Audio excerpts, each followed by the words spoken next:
Hello and welcome to Sunday's finals of the Clash of Clans World Championship's second qualifier. 8 clans entered into this qualifier and we are now down to just 4, which means the golden ticket to the World Finals will be handed out today for that chance to play for that $1 million prize pool. My name is Banks and I am your desk host, and joining me on the desk we have Woody and Carbon Finn. Howdy y'all and welcome to the finals. Today we've got just 4 clans left, like you said there, Banks, and we are going to watch them in a grueling death match to have just one emerge for the golden ticket, Carbon. Oh yeah, this is the moment of truth. We'll be getting that golden ticket. They're competing for the $1 million prize pool. I cannot wait to find out who it will be, Banks. So let's quickly take a look at today's playoff brackets. Carbon, it's almost impossible to call this today. Does anyone shine for you in particular? Yeah, I mean, Euronics Gaming have been doing fantastic so far, but they're going to be taking on Vatang here in the very first match. Vatang might have been coming in as the favorites, but still, it's going to be a great one here to kick it off, Woody. Yeah, Woody, we have a very special show match today, actually. Can you take us through who we have taking part? Oh, I would be glad to. Alternate Attacks will be competing. They were the winners of the qualifier last month, so they're kind of at the top of the heap right now in terms of teams to look to moving into the World Finals later this year. But they've got some great competition from Space Station Gaming, the ESL Mobile Open Season 5 champions, and widely considered to be one of the best in the North American continent. They'll be a big force to reckon with. Today's consists entirely of elimination matches. No second chances, no lower brackets. The pressure of the main stage is truly upon us. But before we crack on with the first war, I'd like to hear some predictions from Eric. All right, guys, it's time to make some predictions on this next match. We have Euronics Gaming versus Vatang. Now, Vatang got knocked down to the lower bracket on their very first round against Unicorns of Love. They were able to fight their way out of that lower bracket, take 2 wins in a row, even knocking out of the competition Unicorns of Love after they lost to them in that first round. So I think Vatang, while not playing up to their full capability that I know that they're capable of, can actually come out with the win here above Euronics Gaming. Now, Euronics Gaming is on a roll right now. They're undefeated in that upper bracket, and they went into the playoffs as a top seed. So I think Vatang really has what it takes to be able to take them down, and they haven't faced each other yet in this competition. I think that Euronics Gaming better come ready because Vatang's going to come out swinging. I see Vatang getting the win here. All right, guys, back to you. Euronics Gaming have had a smooth ride up to this point, not facing up against any of the top-seeded teams of this qualifier yet, and now they are facing Vatang. How do you see this one going, Carbon? This is going to be a huge matchup. Euronics Gaming coming in with so many triples. As we're taking a look at kind of the hit rate of the players, we have Slenderman has those 2 triples right there, and Vatang, look at their hit rate as well. Their percentage is super high. Their last war didn't get any triples, but still, they're coming in with great stars and great percentage as well. It's going to be an epic match. And Woody, do you think it will be the experience of Vatang taking it through, or do you think the momentum from Euronics Gaming will win this war?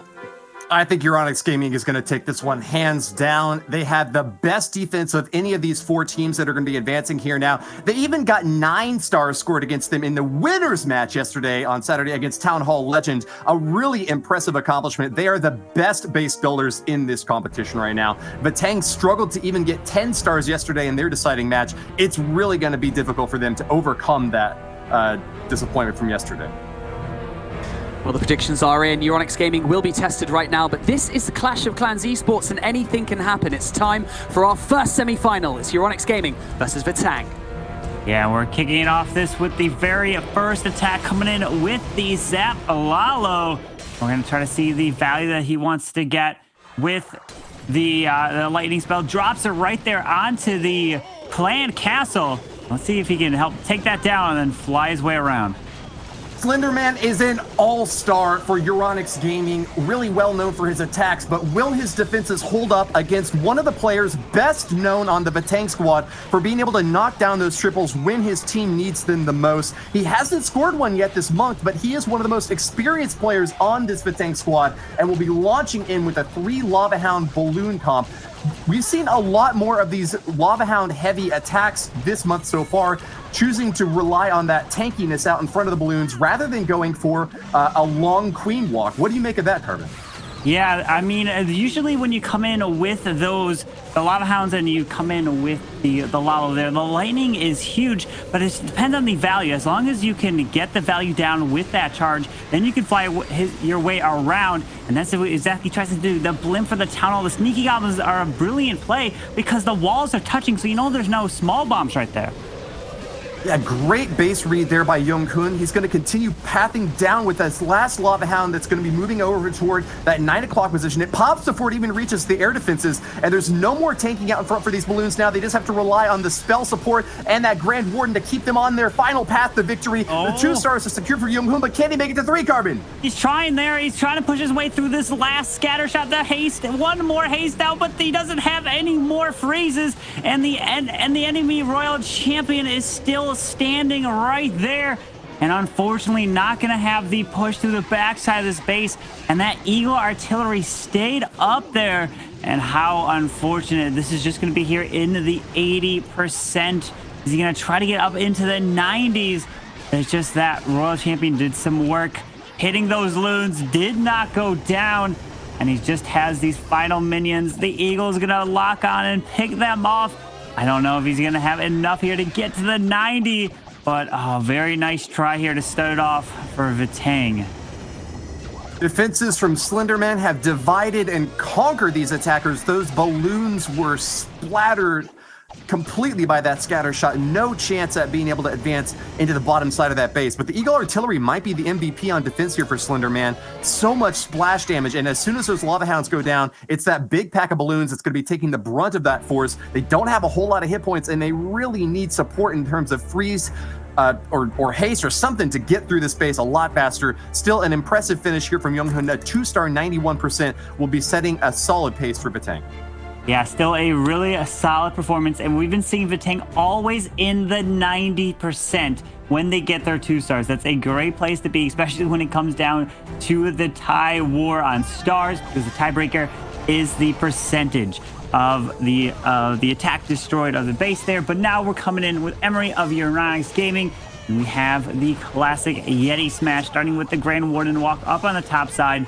He's going to try to help set the funnels. We've been seeing so many times with these Yeti smash attacks, sometimes the Yeti and the boulders move and they completely avoid the core and they run around. I do recall the very similar base here where it started with the Grand Warden walk, and one of the biggest things that did not go down was the bomb tower, and it did end up getting the air defense, which caused the Queen to walk around. The healers did transfer off on a very similar, if not this same base here the other day. But we'll have to see if he's able to get this charge to help charge all the way into the Town Hall, and hopefully the Queen doesn't walk around.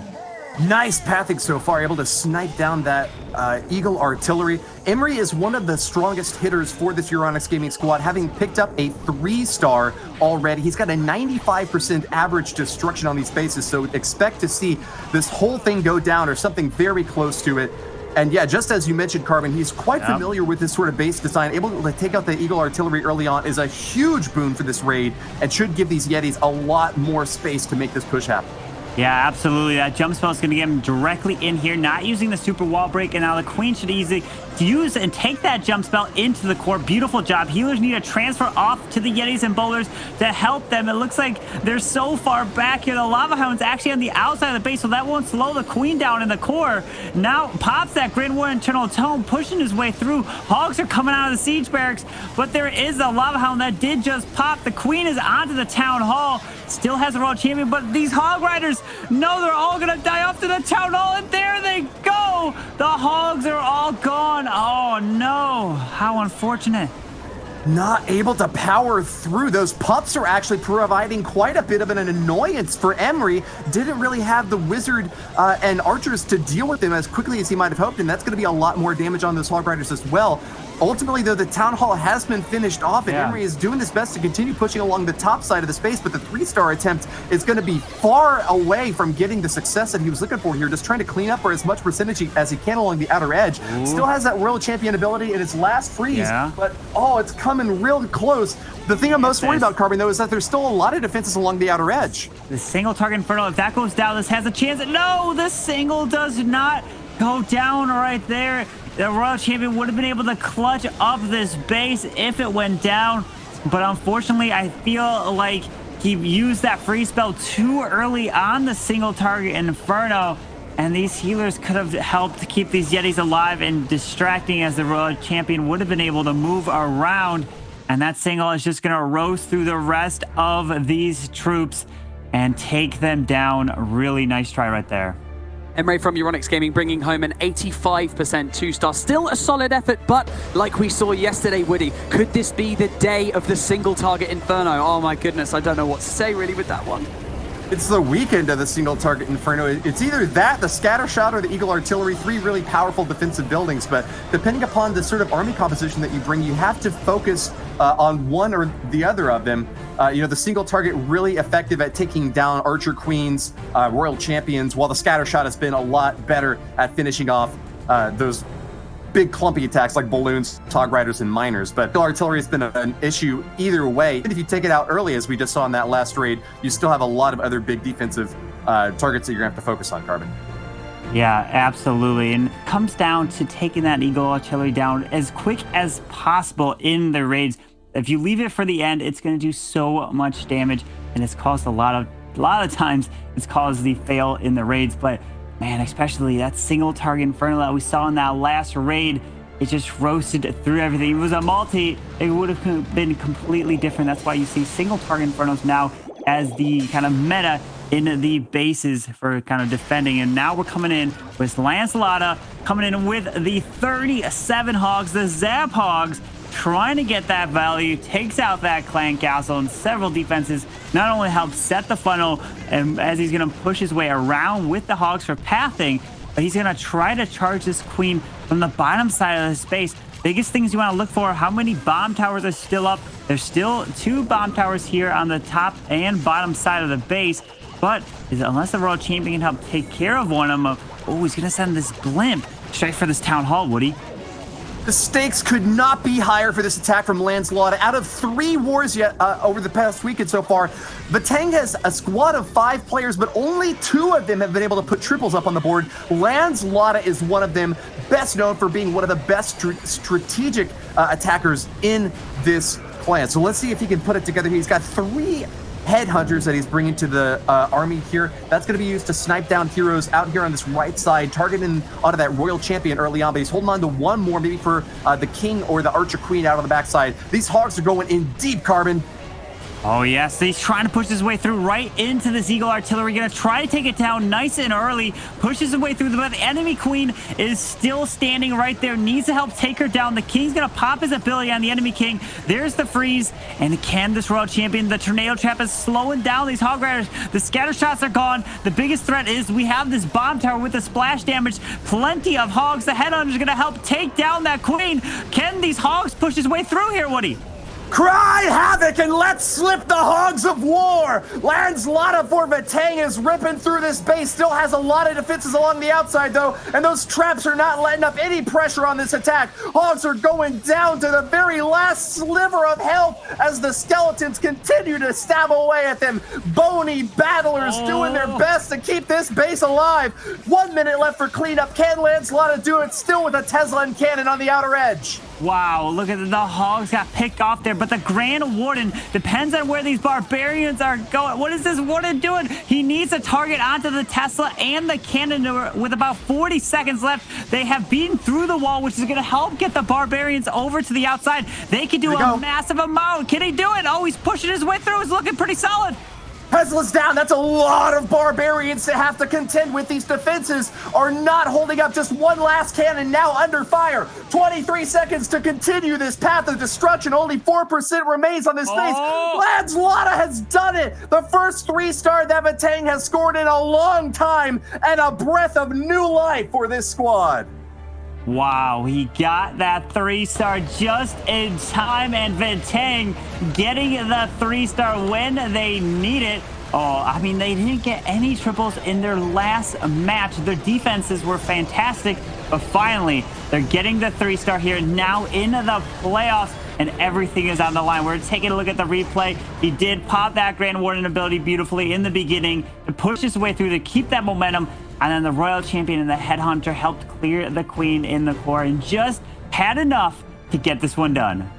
This is starting to remind me of the comeback run that Nova Esports was able to put up in the last qualifier last year. A team that was kind of struggling to put any 3 stars on the board slipped through into the playoffs, put every ounce of effort into preparing for these attacks, and then came out with a smashing success. A lot of people expected Vatang to be one of the strongest clans in this qualifier this month, but they were slipping up in the first couple of days. This could be their chance to turn everything around, upset all the predictions, and make it to the golden ticket at the end. But not if Crusaders got anything to say about it, Carbon. Yeah, absolutely. Now Crusaders looking to come in with the Zap Hybrid, starting off with the Lightning, and then a Blimp went in. Usually in these attacks, the Lightning comes down so quick that you have to realize like which buildings and defenses got taken out. But as long he did take out several there, but the CC is still standing here in the core of this base, which means he's gonna have to deal with it with using that poison spell.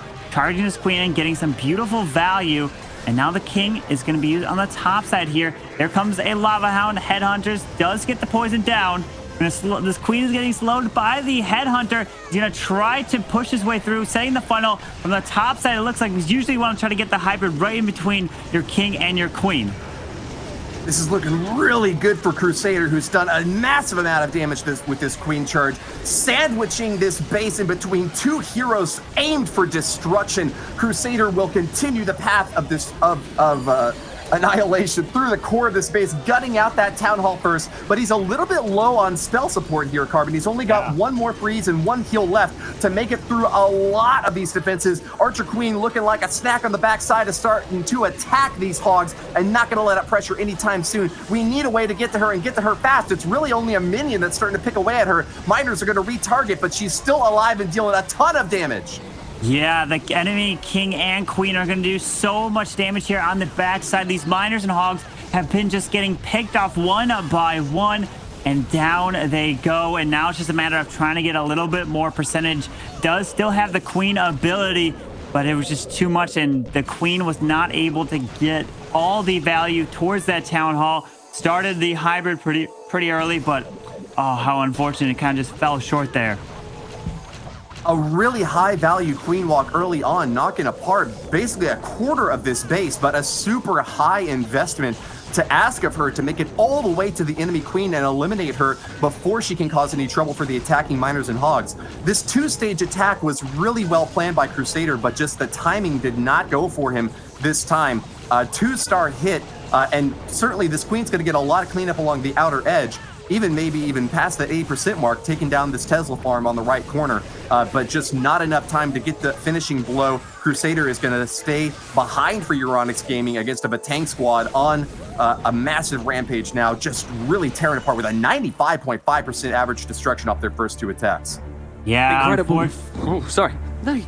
An incredible performance there. 83% 2-star from Crusader. Unfortunately, falling short. Vatang ahead by a star going into this war. There's still a lot to play for, but Lancelotter manages to secure that 100% triple, putting up his average percentage across this qualifier at about 98% average. That is incredible, Woody.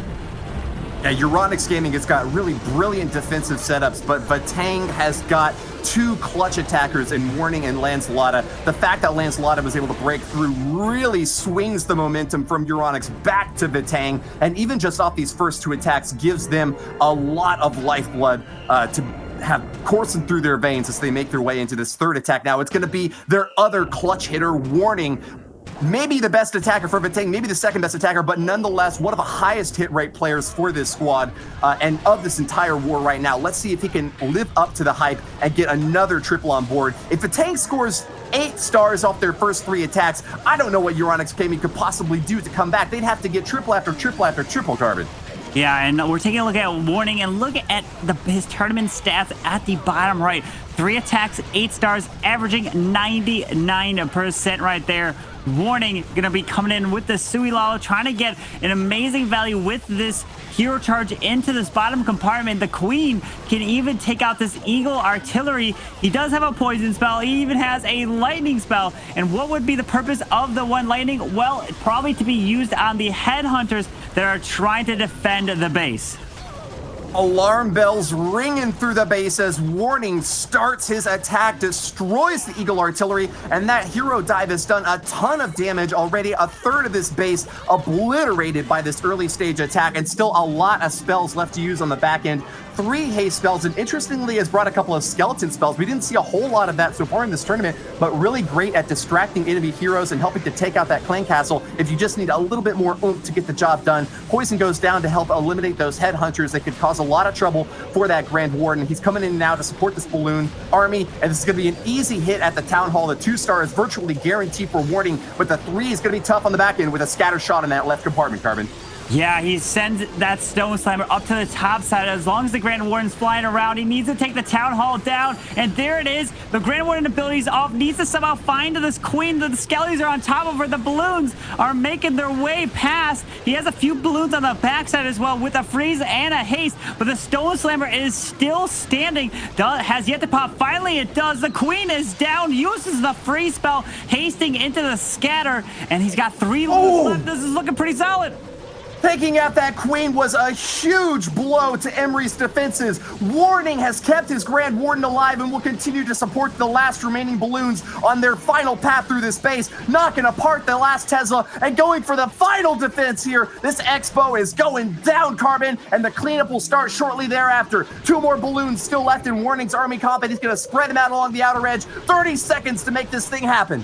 Yeah, he's got the balloon on top. Beautiful use of saving that loon there for a cleanup. The minions are there, but can they help move their way there in time? The 94, he's getting a little bit of percent. Not too much time left. The minion, it's going to be close. Here we go. And Vatang have already have their first 3-star of this war. And there it is. Just 5, 4, 3. And there it is. Gets the 3-star for Warning of Vatang. What an awesome performance. Vatang have got to be cheering on their teammates. This is exactly what they were hoping for to start this war off, with 2 out of 3 attacks being triples, 8 stars on the board, and a decisive lead against the Euronics gaming squad that hasn't been able to find a single 3-star yet, even with their 2 strong hitters that have gone already. Take a look at this replay as you see that Grand Warden surviving an almost impossible encounter against an Archer Queen who needed only 1 more shot to finish him off. That might have made the difference in having enough forces to finish off the rest of the base at the end. Only several seconds left between that 3-star and a loss. Great job there to Warning and getting the job done. Yes, absolutely great hit. Now we're going to be jumping into Slenderman's attack with the Zap. Hog Riders does find a Tassa farm on the outside with some ground skellies that did pop, but he did clear that clan castle. So he's going to be able to try to get the valley, and does even have a wall wrecker in tow to use to help potentially take the Town Hall down if he so chooses. But there is even the tornado trap is on the outside of this base there.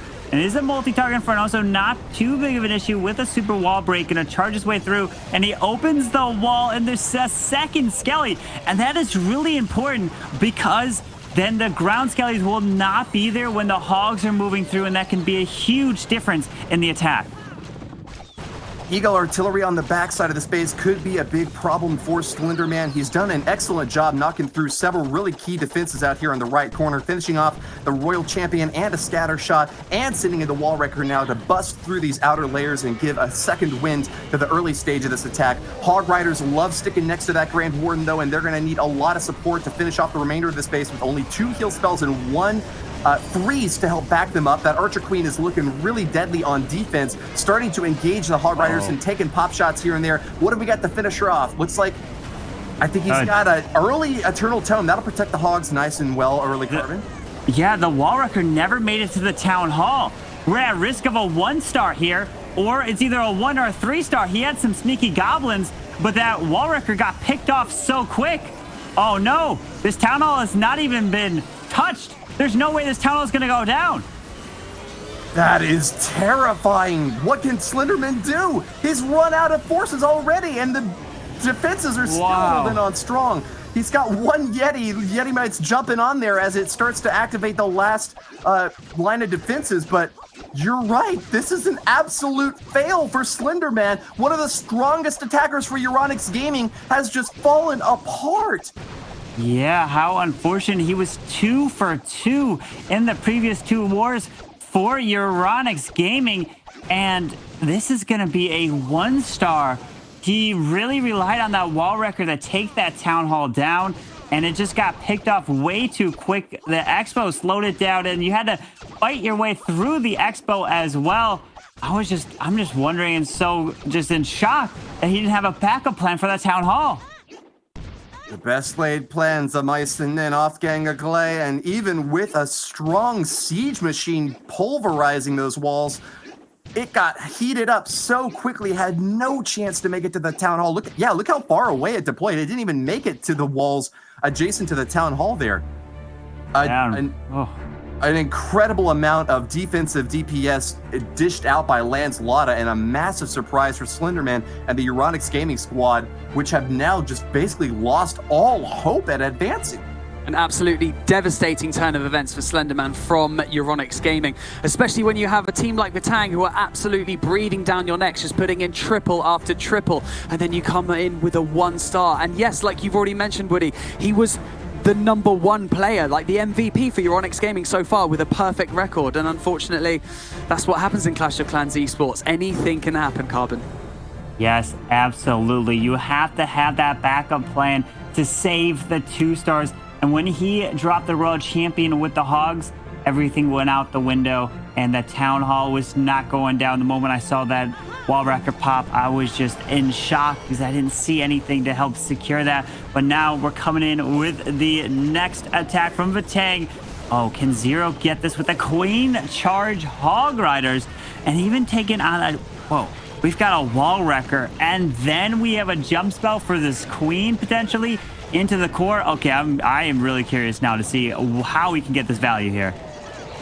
Keep Zero on a victory march now. Vatang has crossed the Rubicon, and they're making their way to Rome, ready to claim that Imperial majesty, knocking out Euronics Gaming. Knockout's defenses here are going to start streaming out of the clan castle. A couple of headhunters backing up this Lava Hound up top could cause some trouble for the early stab here on the left side. Without that Archer Queen able to engage, that's going to be a difficult loss for the Barbarian King, but this Queen Charge is still able to power through. Healers doing their best to keep her topped up, but they're not in the range of that rage spell. Could cause some trouble for the support here, and Keep Zero's Queen's taking a lot of damage, Carbon.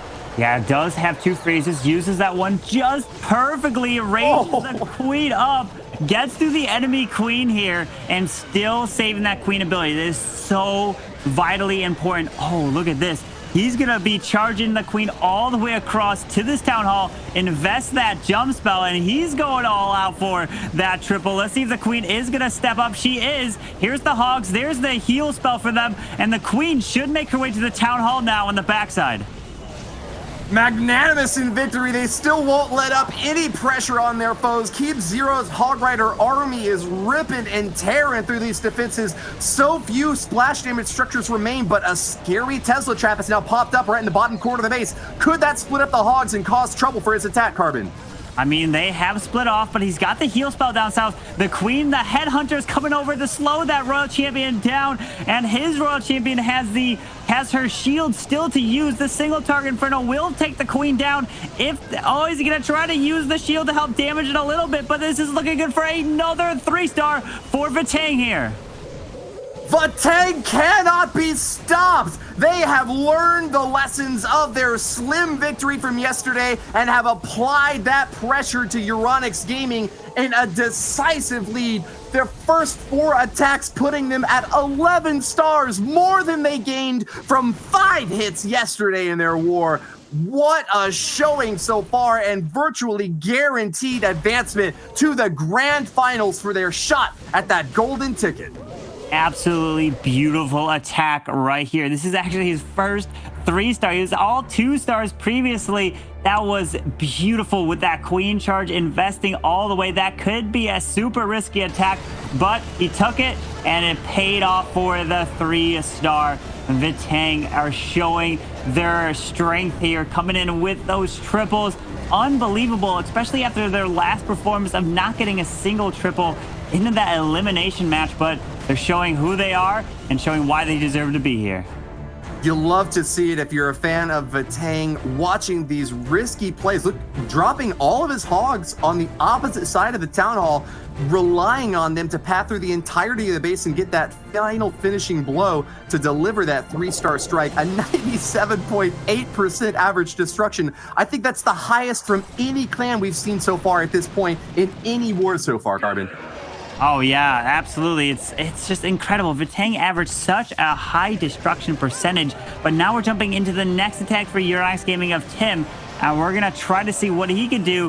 Uses those lightnings there to help take down the single. Oh, wait a second. Where are the healers going onto this? Onto the? Oh no!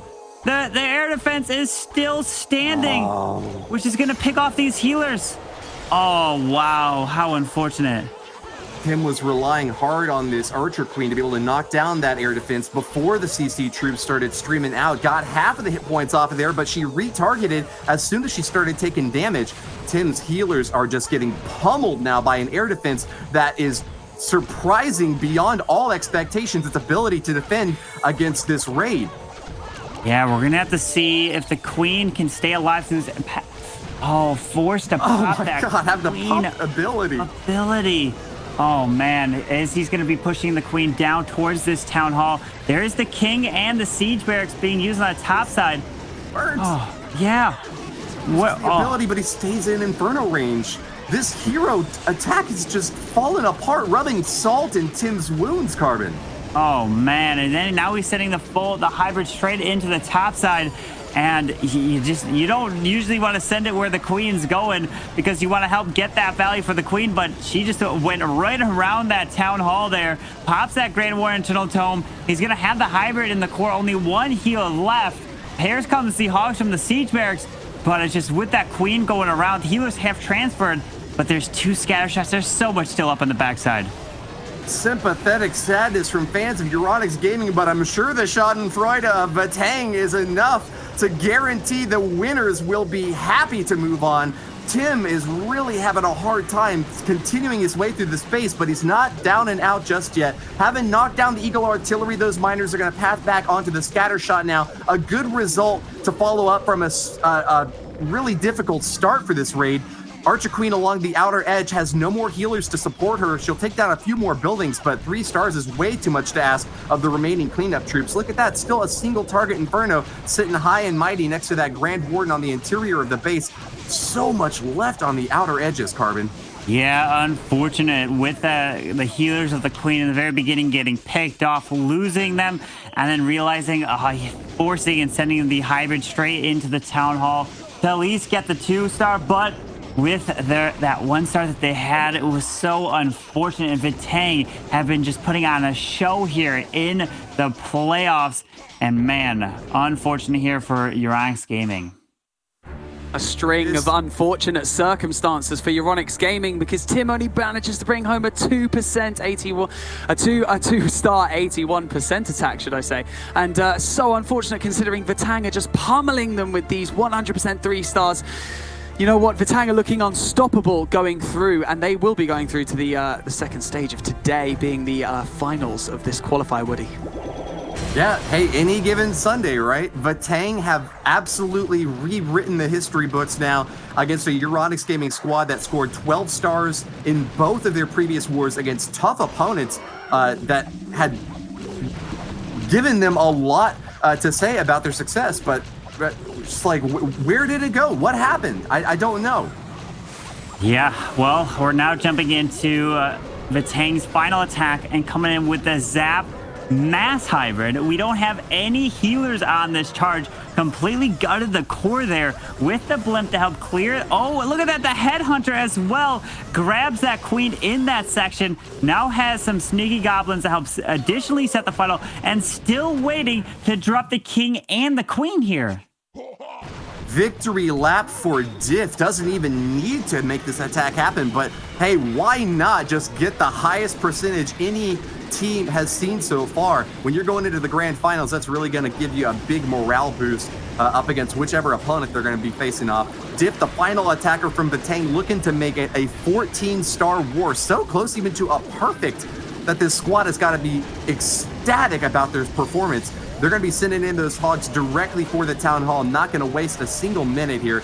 Diff, with 6 stars to his name, only off of those 3 attacks, hasn't yet tripled, but now might be his time, hot off of the success of his teammates, Carbon. Yeah, we're gonna have to see what Diff is trying to push his way through. Does have another heal and a freeze still to use, and that queen ability as he moves around.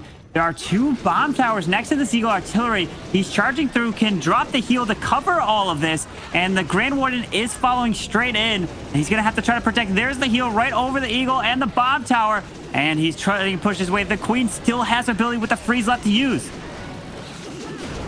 Still a little bit left for this raid. Those Hog Riders are making their way onto the Eagle Artillery, knocking it apart, and the outside of this raid is having a bit of trouble burning up that Grand Warden. The Inferno Tower there is starting to relock onto the Queen. She's got her ability, though, so will she use it now? No, it's going to be a freeze spell instead.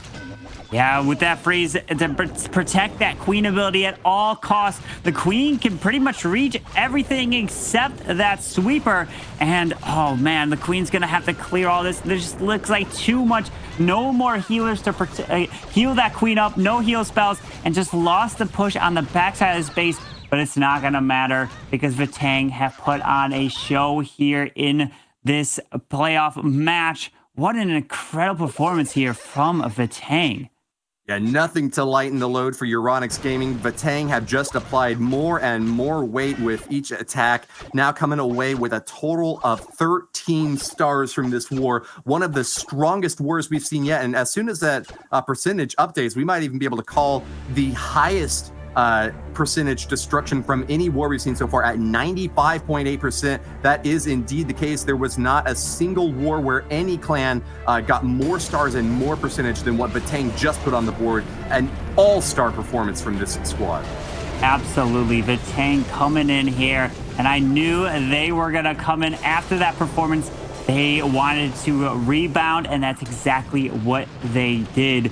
We're going to be jumping into the final attack from Naka of Euronics Gaming, and he is as well coming in with the Zap Lalo 30 balloons here, and uses those lightnings to help clear a bunch of the core, but he still has that clan castle. He's got no lightning for potential headhunters, no poison spell, so he's going all out here. The core of the base has been annihilated with spell service from above. Mama said knock you out, and we'll see if he can get the job done. A Barbarian King along the outer edge providing some additional funneling here. But this is a really weirdly shaped base for Knockout to have to approach with 2 Lava Hounds and 27 balloons to support. There's like a big gap in the middle, so it looks like a donut now. He's going to have to path along the outer edge, and I wonder if he's going to go for the clockwise or counterclockwise sweep, but either way, he's got, it looks like still 3 air defenses up. Can this Archer Queen reach that one in the top right position? Yeah, the Queen should be able to help take it down. The Lava Hound is sitting right on top of it. Still has a World Champion to use. If he drops this World Champion anywhere with this Lalo, he's going to probably pull out anything that is ground targeting, like a Lava Hound or Ice Golem.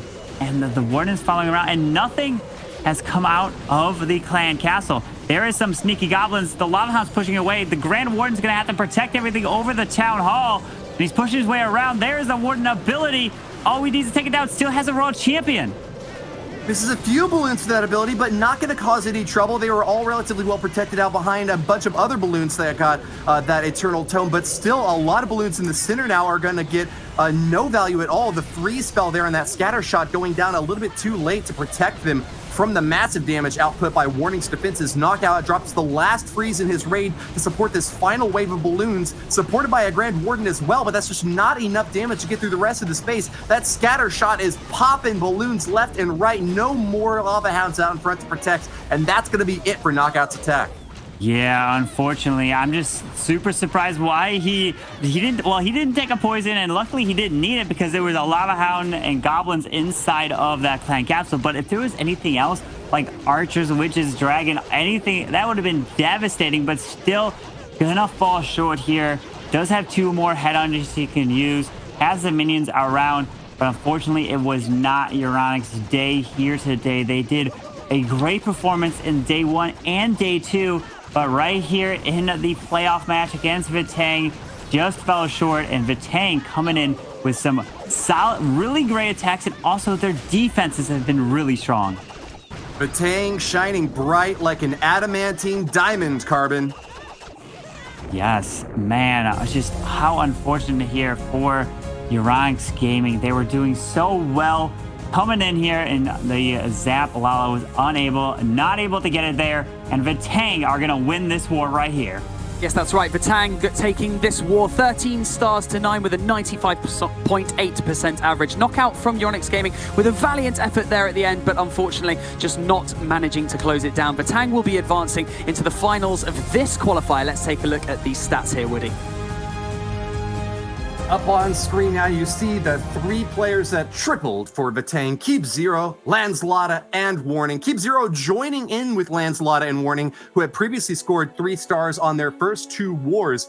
This is really looking good for Vatang as they move into the grand finals, but keep in mind, the bottom of this bracket is super scary for them. Nova Esports, the team that claimed the World Championship last year, and 11 Original will be going up next. 2 really incredible teams that are going to put up an awesome fight. This war is still on.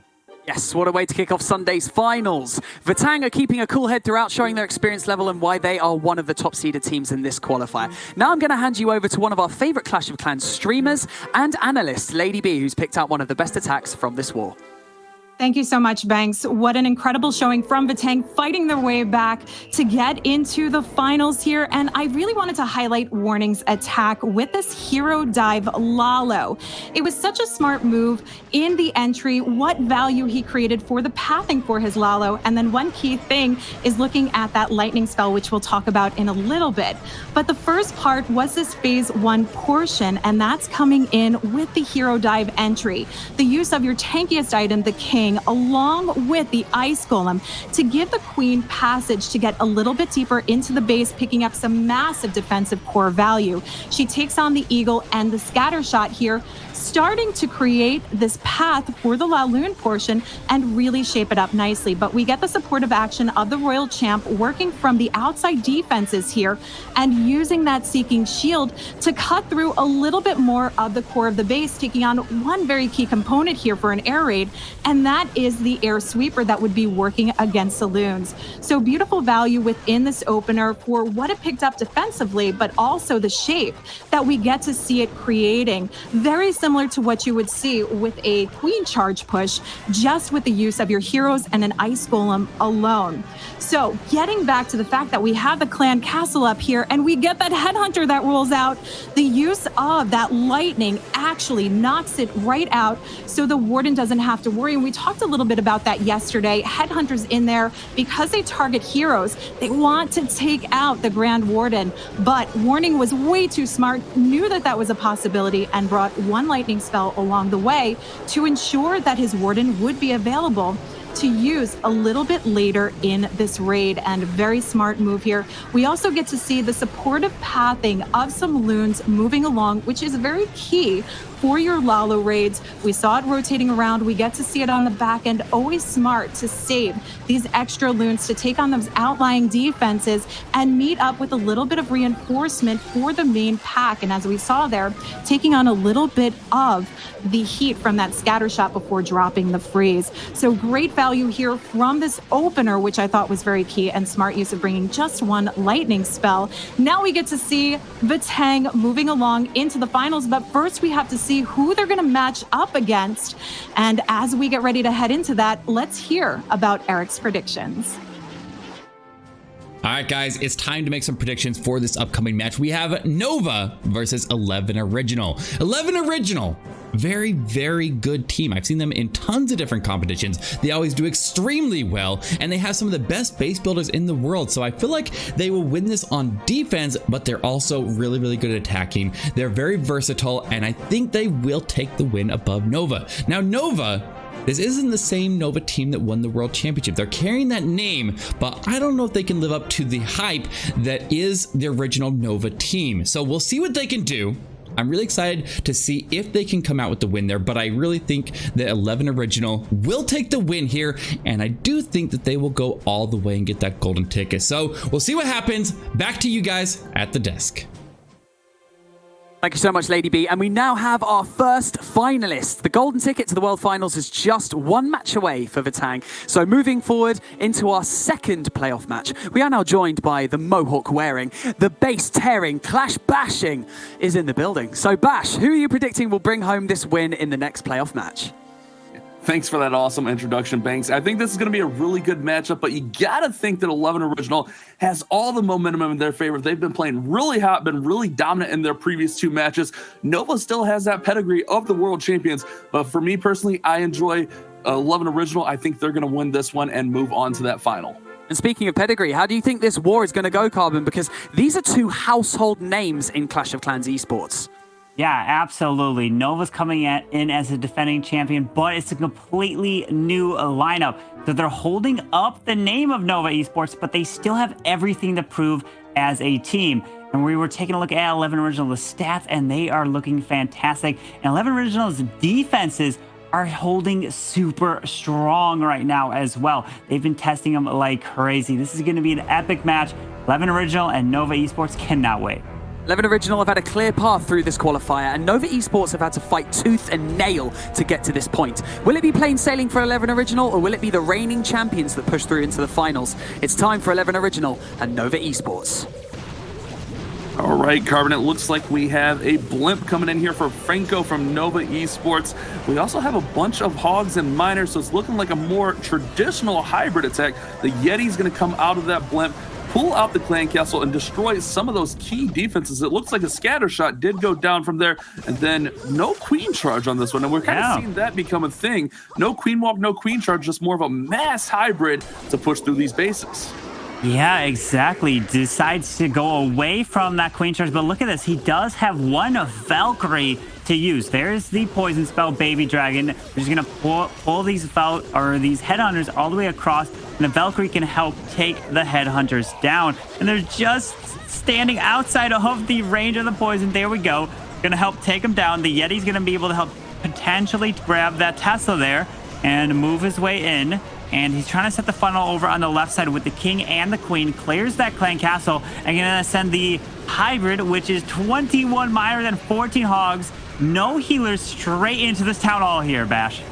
That's right, has a nice straight direct path to the town hall. Tons of skeletons popping up near that queen, but these miners will activate that town hall, and then the hogs should come over and help take it down. Actually, the hogs just breezing right on past it, so possibly here come the hogs back. I was going to say they possibly be able to save that warden's ability, but the hogs coming back, you want to make sure you use that warden's eternal tome to protect those hog riders as they push through the backside of this base. That scatter shot's getting ready to go down. The enemy queen goes down. Freeze on the eagle, still a freeze, and tons of spell support here, Carbon Finn. This is looking really good from Franco from Nova Esports. Lots of heals, lots of troops still remaining on the back end push of this attack. Yeah, there is one Troll Tesla over at 9 o'clock on the left side there. And the World Champion still has their ability. One heal left to use and one Headhunter. I mean, he's got a minute left in this raid trying to charge his way through. And through the backside, and the Queen is moving around beautifully, cleaning up the bottom side, but still has to make his way all the way back around. This Headhunter can actually be used on cleanup now that all the heroes are down. So usually in one archer as well, if he's got the time, he should be able to make his way all the way back around, and it's looking fantastic here for Franco. It's looking really good. That Headhunter comes in on that corner. Tesla does not get it down, but still a ton of miners up that got the Queen going strong behind them. The Warden doing a little bit of tanking from that Archer Tower. It's just going to be a time factor of these miners getting through these last few structures and then going all the way back across for that Tesla and that Builder Hut rather. With 18 seconds, there should be plenty of time for them to rush on over there. Can they make it? Carbon Finn, this is looking really nice. Oh, they're pushing all the way through. The miners, are they just quick enough? They're trying to get there. Just the Builder Hut and the Tesla is remaining with just under 5 seconds. And there we go. Can they get it with one shot of the Queen? And he gets the 3-star to kick off this war for Nova Esports. What an attack all the way down to the final second. Wow, that was really, really close. Those miners able to speed directly over, take out that hut and that Tesla, putting the pressure on 11 Original early. That's exactly what you need to do if you're Nova. get that triple early, make it happen, and keep up those consistent attacks. That was a very nice push through here. No queen charge needed on it. Just use those the hybrid troops to push right on through the middle of that base. Use all those heal spells, tons of heals on that one, and it worked out for Nova there, Carbon. Yeah, absolutely. And a lot of times you tend to always take healers for the queen when you're using the hybrid, but they get it done right there. And now time to jump into the next attack. And here we go. Eve-Kali coming in with the drag bat. He's going to try to push his way from the top side with the king. And I don't know, unless he uses the queen up there as well. Usually you want to send the king and the queen on opposite sides when you're using the dragons in between to push their way all the way to the town hall. Because you have to take note, where are the sweepers? One's pointing down towards 7, the other is towards 10, 11 o'clock. So you can fly all the way on the right side and not get pushed back. That's right, Carbon. We have that king working down there. Looks like we have a blimp selected initially, so we may see that immortal blimp come in using that warden's ability to keep the blimp up to get to the town hall. We do have that queen coming in right behind where that king cleared out, looking to get out this air defense here, and then we're going to have the royal champion followed up with a baby dragon on the opposite side. So going to set that funnel really nicely for these dragons to fly in and have a pretty direct path through this base, and then we'll likely see those bats on the back end. We did see that king get down that wizard tower, which is key when you're using bats. Yeah, and he does drop the giant all the way up top, and there's a wizard behind him to help take down that air defense over there. The blimp is going to fly all the way to this town hall. The king actually went down on the backside over on the left there, but here comes an Inferno Dragon with headhunters going straight for the warden, but he needs to take out this town hall, but still has bats to use in the attack bash.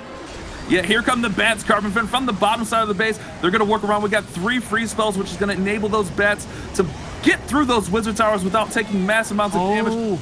The wizard tower gets frozen, and those bats are working through, doing their best. The single Inferno is burning up those dragons, and here comes an eagle shot. You do not want that eagle to lock onto the bats. Another freeze comes down on the wizard tower. Oh no, Carbon, the eagle locked onto the bats. Yes, the eagle locked down, but the bats, a few of them actually got in the range of the eagle. Artillery went up top, but they're just not gonna have enough.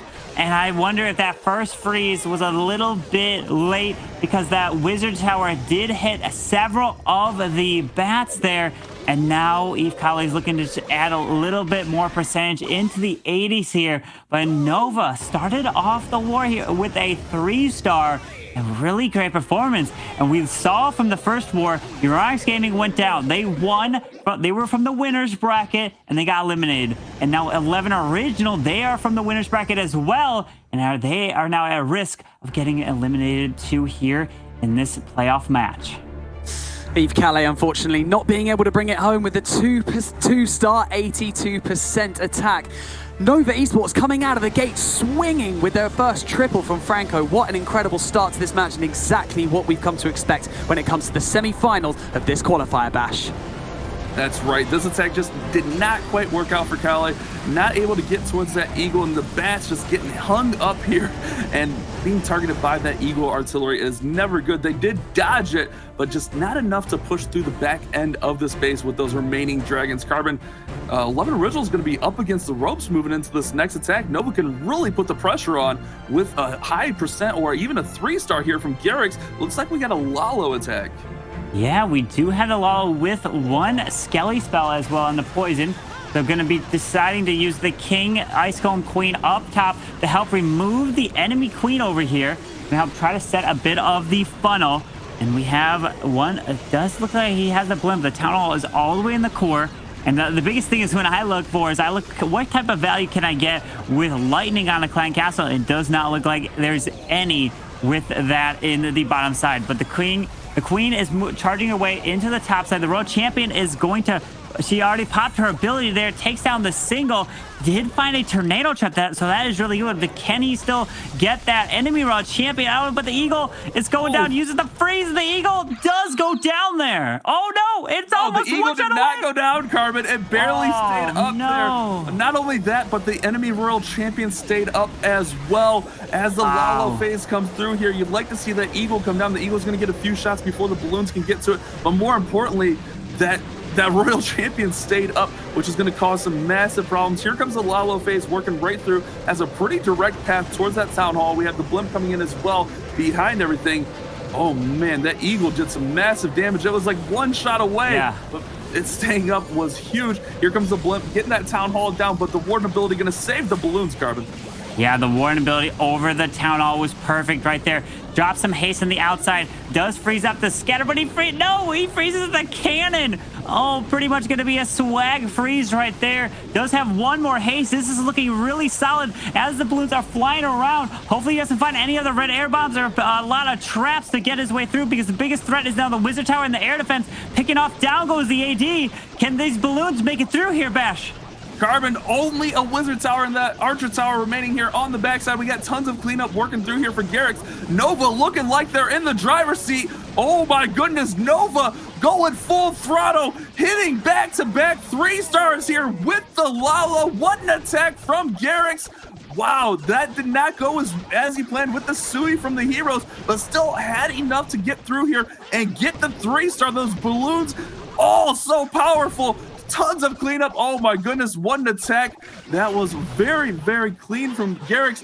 11 Original is going to be up against the ropes here, Carbon Finn. They have to get a 3-star here, you would think, right?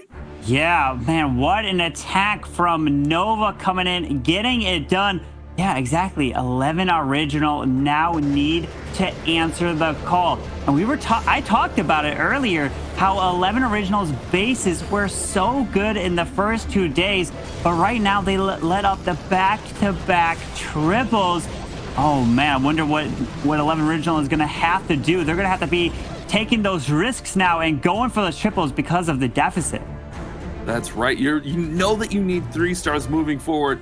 2-stars, you got to get those percent if you're only going to 2-star, but you really need to get a couple 3-stars here, because Nova can secure this. If 11 Original doesn't get a 3-star here and Nova does, that could really throw things off. A really strong performance from Nova. I know we were worried kind of coming in here, going into this war, how would Nova perform, but they are living up to the hype. They're living up to the performance, and it looks like we have a Zap Yeti hybrid, Zap Yeti attack here. No hybrid. I don't know why I said hybrid, but Zap Yetis here, Carbon.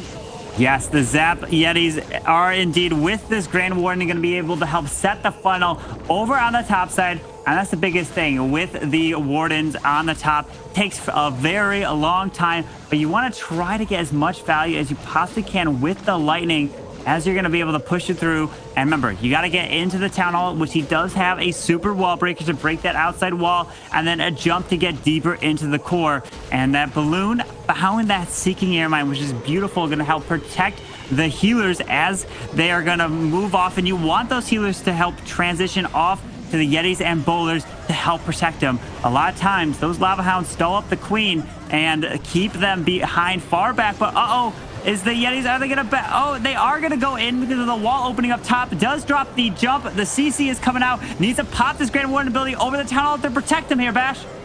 That's right. The Warden pops and saves those troops right there. Balloons working through. Yetis pushing to the middle of the base. We do have that World Champion coming in at that 3 o'clock position here, Carbon. Going to push through a strong start from this attack. Those Yetis still really healthy. Tons of bowlers up. That Queen is stuck on the pups. And here come Hog Riders out of that Siege Barracks. This is looking like it has a great push through the back end of this attack. Here we go, Yetis and Bowlers with the healers on them. That healer switch is going to be massive. Here we go, World Champion coming through. Hogs coming through as well. There's only a few more defenses here, Carbon. This is looking super strong. Can E-Vision get the 3-star? Did have a triple in that last war against Unicorns of Love. Looking to live up to the hype. Oh my goodness, it is looking strong, Carbon. We're going to have a 3-star response from E-Vision of 11 Original. Beautiful job. They needed to get it done, and there it is. 11 Original going to be getting this 3-star. All the defenses have been removed now, and it's a matter of cleanup. What an attack, especially after the back-to-back triples from Nova. Man, 11 Original had to get it done, and that's exactly what they did. Beautiful job. Man, 11. The pressure is getting higher and higher now, Bash. Yeah, that's a massive response. That's exactly what they needed. This will alleviate some of that pressure, being down 2 3-stars to none, but now it would be 2 3-stars to 1. So they are still very much alive. Still anyone's ball game. Nova going to look to secure and push through stronger with that next attack, Banks. Vision can now take a deep breath because 11 Original are back in this one. Yes, of course, Nova Esports putting in back-to-back triples, and there you go, 11 Original have just answered back with a right hook. A very fortunate set of circumstances. We're going to have to see how this one plays out, but what a strong start from Nova Esports, Carbon. Yeah, unbelievable start. Like you mentioned there, they went perfect 2 for 2 so far, but 11 Original had to answer, and they did exactly that. Now, can Nova keep that momentum going and get a third triple? We'll have to see, because 11 Original's defenses haven't been holding strong here in the playoff match. I'm wondering, did they use their best bases for the beginning to get them to this moment? Or are they using now their best base at this one to get them to the grand finals bash?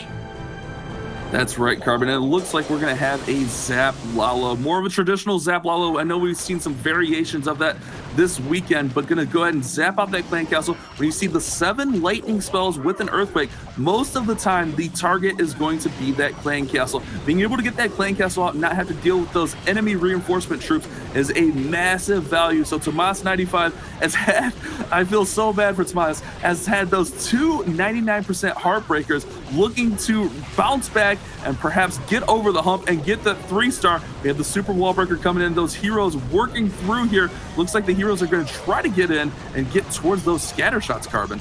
Yeah, going to try to push his way through with the king and queen, because 2 scatter shots right next to each other can be huge value as he can help try to take it down. Remember, that Eagle artillery is going to be standing all the way in the core. The biggest thing you have to look at is going to be the pathing, and he's going to send a wall wrecker, and that's going to be going for the town hall here. Yeah, that's right. We've seen this as a sort of a new shift here. Rather than have to fight in there with a blimp, we'll have the wall wrecker come in and be a little bit safer, and that wall wrecker is going to have a direct path. Only one wall to break through to get right into the town hall, and then we have those sneaky goblins coming out. That poor dragon gets obliterated there, but the sneaky goblins had enough to get that town hall down. Here comes the Lalo from the bottom side of the base. Still has the enemy queen up along with that Eagle artillery into the center of the base. The balloons are working through. The lava hounds are coming in strong, Carbon. This is going to be a good push through the bottom of the base with Tomas. Balloons coming in to take out those defenses. Going to need those spells to support as we push in towards that enemy archer queen. Yeah, he's going to have to fly his way around. Beautiful job, but the biggest thing and the biggest threat is the Eagle artillery that is still standing in the core of this base. And oh my god, with the rage leading in, now we have to find a way to help take down the enemy queen. Everything's running right past the queen there. Oh no! And, oh man! They went right past the queen, right past the core of this base. Gonna have to do a full circle here, Carbon. That is a heartbreaker. And look at that, all the minions and pups are stuck on the king on the bottom side. So not gonna quite have enough. This is exactly what 11 Original needed in this position. They needed that defense so that they can try to get back in the game. Another 3-star, and we're back to even, Carbon. That core of that base was just not able to be taken down. Minions and pups working along the outside here still will have a shot at 90%, which is very respectable, but was just not able to get those balloons to go to the middle of the base. Yeah, it was unfortunate. There's just too much in that core. And that's one of the things you want to take down is those Eagle artilleries right away. As long as you can fly your way in, but the pathing wasn't there. And unfortunately, that did stay up. So that is going to be the first defense for 11 Original. Eve Kale holding strong, but still, it's going to be in the 90% range right here. So Nova Esports are still in a great position to be taking this. 11 Original pretty much have to like triple out to have their chance here. That's right, Carbon. Sorry, lost where I was. I thought we were coming back to Banks there, but we're going right into 11 Original's next attack. My apologies there. Looks like we're going to have Eve Mania coming in with that next attack. We have a hybrid. This is more of a traditional hybrid. We have the healers for that queen charge. We have the miners. We have the hogs, and it looks like we have a blimp. Maybe blimp in here to pull out some of those key defenses. Maybe a scatter shot here. Maybe some other structures. Let's see where this blimp comes in, Carbon Fin. Yeah, we're going to have to see from the queen at the bottom side of this base. and he's still got the healer straight onto the queen. Some sneaky goblins to help grab the storages, which is a great use of them. So the queen doesn't get slowed down, and he also can help set the funnel a little bit. We're going to have to see. Drops the rage to charge the queen in. Ground skellies can be a big problem, but really have to keep an eye on that queen, protect her from that single target inferno. And that we get those balloons taking that single down, so the queen will be nice and healthy here. She's going to start working up towards that 3 o'clock side, and we're going to have that hybrid come in to cut her off and push her back towards the town hall here, Carbon. So the miners are coming in, pushing that queen back towards the town hall area. Hogs are going to come in behind that, but we still have that blimp. It'll be interesting to see where that blimp comes in late. Can Eve Mania here save it for that back end scatter shot, or will it be needed on the town hall? And it looks like it's going to come in right for the town hall, as we have that coming in with the warden's ability to protect it, to secure it, to get all the way there. Yeah, that rage for the queen into the core is big. But the blimp and taking the town hall is critical as well, because then you can focus on the hybrid as it goes up and around the base. With the lava hound popping, it's going to be a big distraction for the royal champion, and it's going to slow her down quite a bit. It needs that momentum to the top side as everything is splitting off. Oh man, but the queen is staying up, which is going to be huge. Still has the queen ability here. Queen's ability gets popped. The royal champion's working through here. That queen is dealing damage, but that scatter shot, that back end scatter shot remaining up, is just going to be so tough to get through here for these remaining miners. Everything's fading out, and this is not looking like what Eve Mania was hoping for. That last scatter shot proved to be way too strong. We do have a few miners, minions, archer cleaning up, getting that percentage up here, but not going to be the 3-star that Eve needs. 11 Original still going to need a 3-star, trailing behind Nova. Nova has a really good percentage as well. So this one's going to look like it's going to maybe get close to 80%, but definitely going to need a little bit more on their next attack. Yeah, with this Grand Warden, going to try to grab a bit more percentage, and doesn't have much health. The Grand Warden's going to go down right there to the scatter shop with the archer on the outside. And again, this is going to just going to be the 2-star for 11 Original. Oh man, they need to get it done, but Nova's been doing really well here. Eve Mania not managing to clutch up for 11 Original right there. They had an opening, and that was his time to do something big, to pull it out of the bag, to get that triple, and unfortunately, it just didn't happen. So Nova's still in the driving seat. However, we have 2 more attacks apiece to go. So anything can happen. We've seen crazier things happen, haven't we, Bash? That's right. In this format, you never know what could happen. One big defense from 11 Original, and they're right back in it. One big attack from 11 Original, they're right back in it. But Nova's going to look to keep that pressure on and respond with a huge attack on their 4th coming in here. Looks like we're going to have Tay-Top coming in here with that next attack. This is going to be huge. This could really set the tone for the rest of the war. Yeah, we're going to have the Balloon and Yeti up top to help take down this mortar here. We're going to have to see the type of value with that queen over at 9 o'clock. Healers are dropped on the left side of her here. And this Yeti can help clear the archer tower. And with the Yeti mice there, and the queen is walking to the left.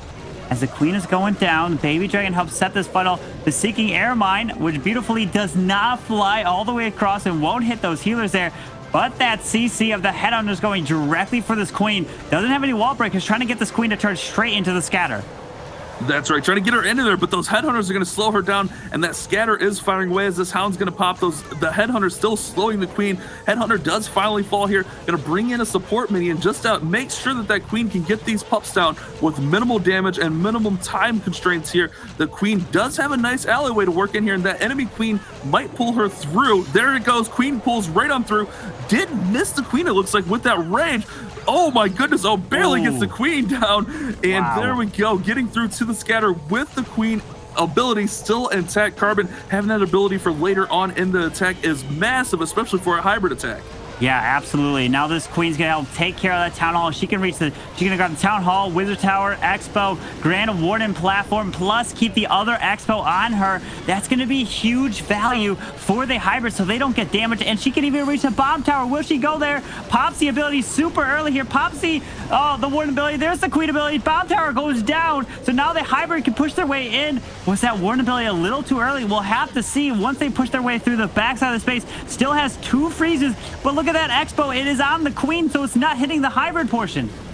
That's right, the hybrid's gonna have a nice push there. We got Hogs coming out of the Clay Castle. This is looking really strong with those freezes remaining. Freezes that scatter shot so that the freeze will not make all those miners and miners and Hogs rather go down. Hogs pushing through. That scatter shot getting ready to go down. Last freeze goes in on that single target Inferno. We have the Royal Champion in there supporting the Queen. They're gonna be able to get this single down. Oh my goodness, the World Champion's ability gets forced, was trying to save it. Tons of Hogs and Miners, still got a few defenses here. We got a few cannons, a few Teslas, but the Queen still really healthy, and the World Champion now has the Healer's Carbon. This is looking good for T-Top. Yeah, with that World Champion still up, gonna make her way all the way to the Wizard Tower, and there's gonna be plenty of time for the cleanup here. Look at that. The Queen's gonna help grab the bottom buildings down here, and there it is, World Champion with just over 15 seconds gets that 3-star for Nova Esports. That's right. Nice 3-star from Nova Banks. That was a massive attack, but the pressure's all going to be on 11 Original coming into this next attack. Oh my goodness, I cannot believe it. Carbon, we have to get a 3-star here from 11, and then they're going to need defense on that remaining attack. This is such a wild war. Nova, the underdogs, coming in strong, putting that pressure on. That hybrid, that Queen charge was massive going through the middle of that base. Yeah, it was a beautiful charge. Queen got so much value. The King and Siege Barrack set the funnel over on the top side, and the hybrid went right in between. The classic fundamentals got it done. Beautiful hit. And now 11 Original are going to have their own attack here. And they're going to be coming in with the classic Yeti Smash. 7 Yetis, 6 Bowlers. And the Grand Warden is over on this left side. It's going to take some time to help do it. But look at that Town Hall. It is all the way to the bottom side. But at this moment, they realize they have to go all out for the 3 stars and have to take all the risks.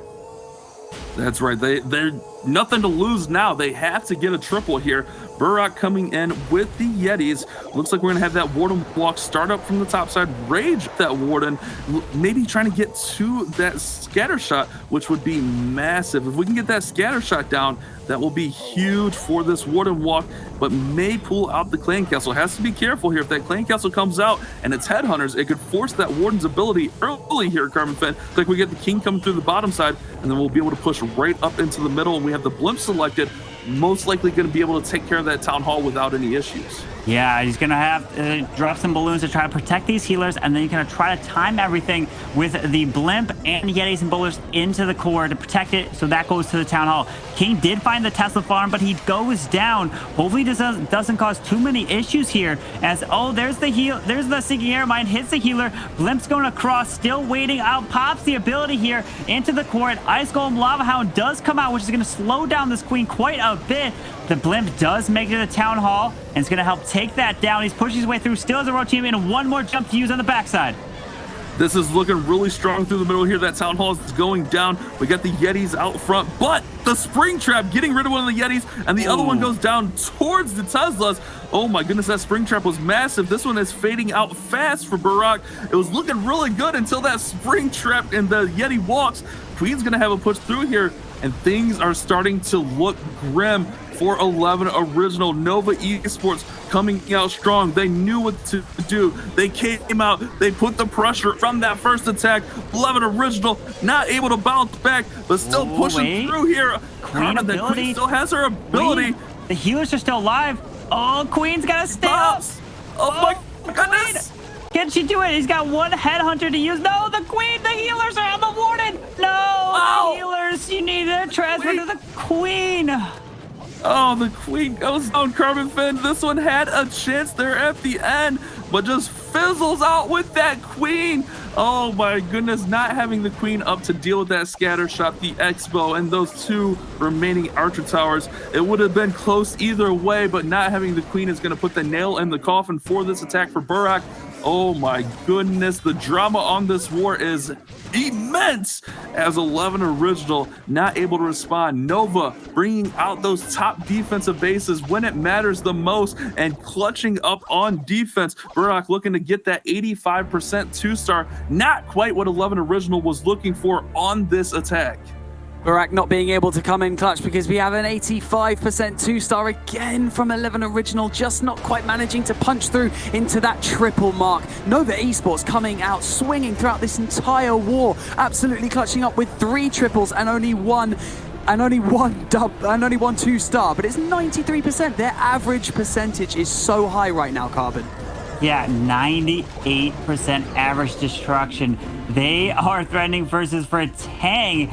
And man, what a performance. Nova coming in, and the 2 teams that have won from the winner's bracket have now just been eliminated pretty much, because Nova coming in with those triples and 11 Originals bases just have not been holding up here in the playoffs.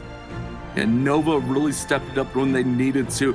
Like I said, we weren't really expecting a ton from them. 11 Original were the favorite, but they are coming in super strong on their attacks, and they can really put this away with a 3-star. There's no way, actually with a 2-star here, Carbon, they're going to put things away and make it so that 11 Original will have no way to win this war at all. So really can play it safe here, and React's coming in with that Queen Charge hybrid. Yeah, going to be using the Queen here over at 9 o'clock on the left side. The King is going to run down and around this base, try to force this Queen straight into this compartment. Cannon, will she go for the scatter shot next? And she does. She steps up straight into the scatter. Super wall breaker onto the Wizard Tower, which is going to help force this Queen to the bottom towards the Zeagle Artillery now. And there is a multi, so it won't do too much damage, but the single is down south at 6 o'clock. Let's see the value that the Queen can get. And oh, there's the CC. Got to keep this Queen alive through some of the headhunters. And there is a freeze perfectly, and the poison helped clear it. The freeze was used before those headhunters could get any shots off on the Queen, which was a key use of that freeze. If you're going to burn the freeze spell, you got to make sure you use it before the Queen takes any shots, because it will slow her down. Those headhunters deal massive damage and slow down enemy heroes. We're going to have that siege barracks coming in from the top side. Now we got those hogs and miners pushing right through the town hall. Remember, Nova can secure this with a 3-star here. Oh my goodness, Carbon, here we go. The miners and hogs pushing right in to the town hall, and it looks like they should have no issue getting this town hall down. Warden ability is popped, and the rage spell, oh my goodness, it looked like they were going to go past it for a second. Yeah, luckily the miners helped activate the town hall there as he's pushing his way right and around the base. And the World Champion, there's the heal spell in there to try to heal him back up, but the hogs are moving their way down. Has only 1 more free spell to use. The Wizards are up and around the base. They're going to try to push their way around. Does he have enough he's got a few miners, but he's got a handful of hogs through here as well. There's a lot of troops still remaining. That World Champion does have her ability. She's held up there on the Queen, or the King rather, and the hogs working through, but we have a single and a multi-target Inferno, which is going to be really tough for this World Champion to get through, especially with skeletons coming out. Free spell goes down to try to protect her, uses her ability to throw that shield, but she goes to the Wizard Tower. Can the Warden assist? The Warden assists, getting that single down. Carbon, it's got a chance, but the defenses, oh my goodness, it's so close, Carbon. Oh man, with only 20 seconds now left, 2 Teslas. This Grand Warden needs to take them down. Has all these Wizards down south and should be able to do it if he's got the time. The Wizards are pushing through the minion. Oh no, can he get there? There's the Tesla with the storage. Bash, this is gonna be close, just only 5 seconds. It's looking really good, Carbon. 3, 2, 1. Oh no, the 98% 2-star. Oh my goodness, not quite the 3, but it was so close. Oh, I thought those Wizards could shoot right through that storage, and the Warden did not target the Tesla. If the Warden targeted the Tesla, perhaps had a chance, but not quite enough. But still, Nova in the Esports, even Nova Esports in the driver's seat after that attack.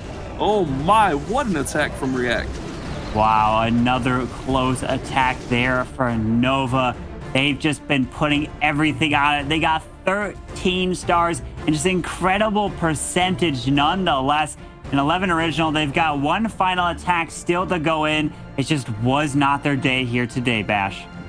Yeah, just not quite. Oh man, perhaps the Nova was saving those better bases for the day 3 for that final.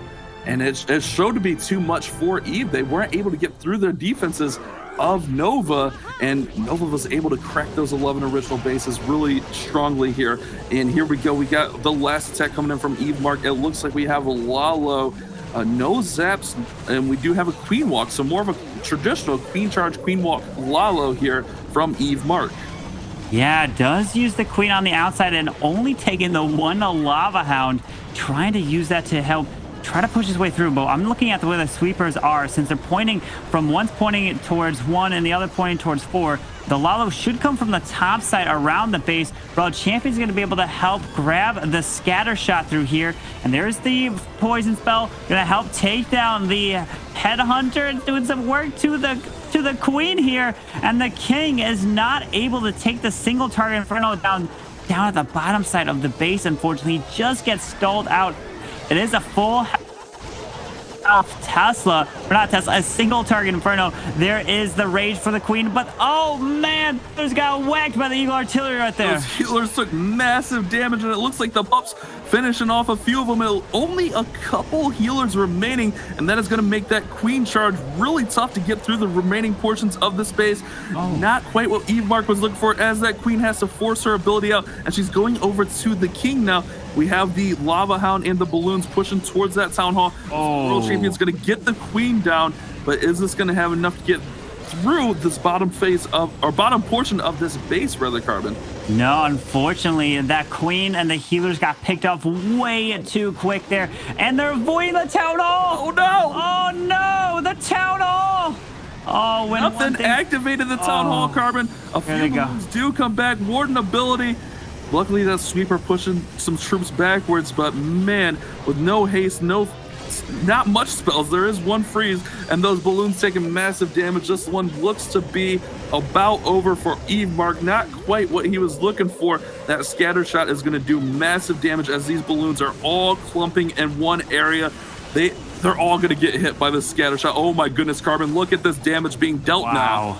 Oh, how unfortunate. Not able to push his way through. Really was relying on that Queen to get all the value into the base and just fell short. Oh, the Queen, the healers got locked down to the Eagle Artillery, and they took massive amount of damage, and they went down, plus any of the red air bombs could easily clear them. And that's just 11 original. Just wasn't their day here today in the playoffs. Yeah, Nova's base is too strong for 11 original. Their attacks not able to work the way they wanted to. Lots of things did not go to plan here. We have that last minion cleaning up here to get to the 68% 2-star. Eve Mark did have that triple in the previous war, but falling short here.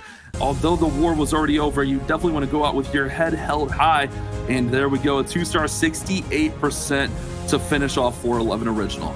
A tough pill to swallow for 11 original, coming up so close, but not quite enough. 13 stars to 11 for Nova Esports, with that percentage average of 98.2%, one of the highest percentage averages we've seen in this entire qualifier. What an incredible performance from Nova Esports. Let's take a look at these stats, Carbon. Yeah, Nova Esports putting up a show with all the triples and so close that, oh man, even the percentage. And they're going to be now taking on Vatang in the grand finals. And the storyline here is both these teams came from the lower bracket, from the elimination matches, to have come all the way back and take down those teams that have yet to lose. And they both did. Congratulations to Nova and Vatang there. Yes, we're going to have to call this the luck of the lower bracket, potentially. But the semi-finals are now over in these qualifiers. Their consistency with their attacks is just what they needed for Nova Esports, and they will be going through to the finals later today, showing why they are the reigning champions. But before we continue, we're going to head over to Lady B to analyze the war. Thank you so much, Banks. What an incredible turnaround, and I think what everybody expected for this war. But one thing I wanted to highlight is something that we're starting to see a lot more of, which we first saw in this qualifiers, is the Zap Quake Yeti Smash. And eVision came in trying to take a page out of Townhall.Legend's book, going up against Nova as well, to take this on. So the value that we get to see, because this is kind of new to us, is you're looking to take on some flanking value, obviously creating the pathing needed to move along, and that's exactly what he does here. He creates this beautiful path by eliminating the scatter shot and the single IT, eliminates that flanking damage component and allows a nice clean path coming in for that push. Now the Warden starts off leading the way in, so we have that push straight into the top side of the base with a funnel coming in from these types of raids with Yeti smashes, even witches, is keeping the damage in the front. Particularly for the bowlers, you want them taking on that constant damage, so eventually as you push through, you have those defenses taking the impact on them, so we can see a beautiful push through with the healers helping move along. The heroes you want on that back end to reserve their abilities for a little bit later in the raid, so they're not taking on that oncoming damage. And that's very critical. If your heroes are taking on oncoming damage and they're full health, the heroes won't switch over. So very important to ensure that that front line is taking on the defense. And we pick up some nice bounceable value here because this is so close knit coming through. So we get to see the bowlers survive till the very end, but they did help with that big push coming along. So if you are bringing in bowlers for your Yeti smash, the thing to think about in this value here is to know that you have to get some value within that you have some closely tight-knit defenses within it. And that's what Eve Vision recognizes here. Now, while it is the end of the road for them, we won't see them moving forward. We are going to get to see Nova facing off against Vatang in the finals. But first, we have a very special show match for you. And let's head over to the studio to hear a little bit more about it. Thank you so much, Lady B, for breaking down that war. Now we have something very special for you. And to help make it extra special, with references coming out from every which way, all the way from the philosophers of ancient Greece to 90s pop culture, it is, of course, Woody. Woody, would you like to take us through what is going to be happening as we lead up to today's final?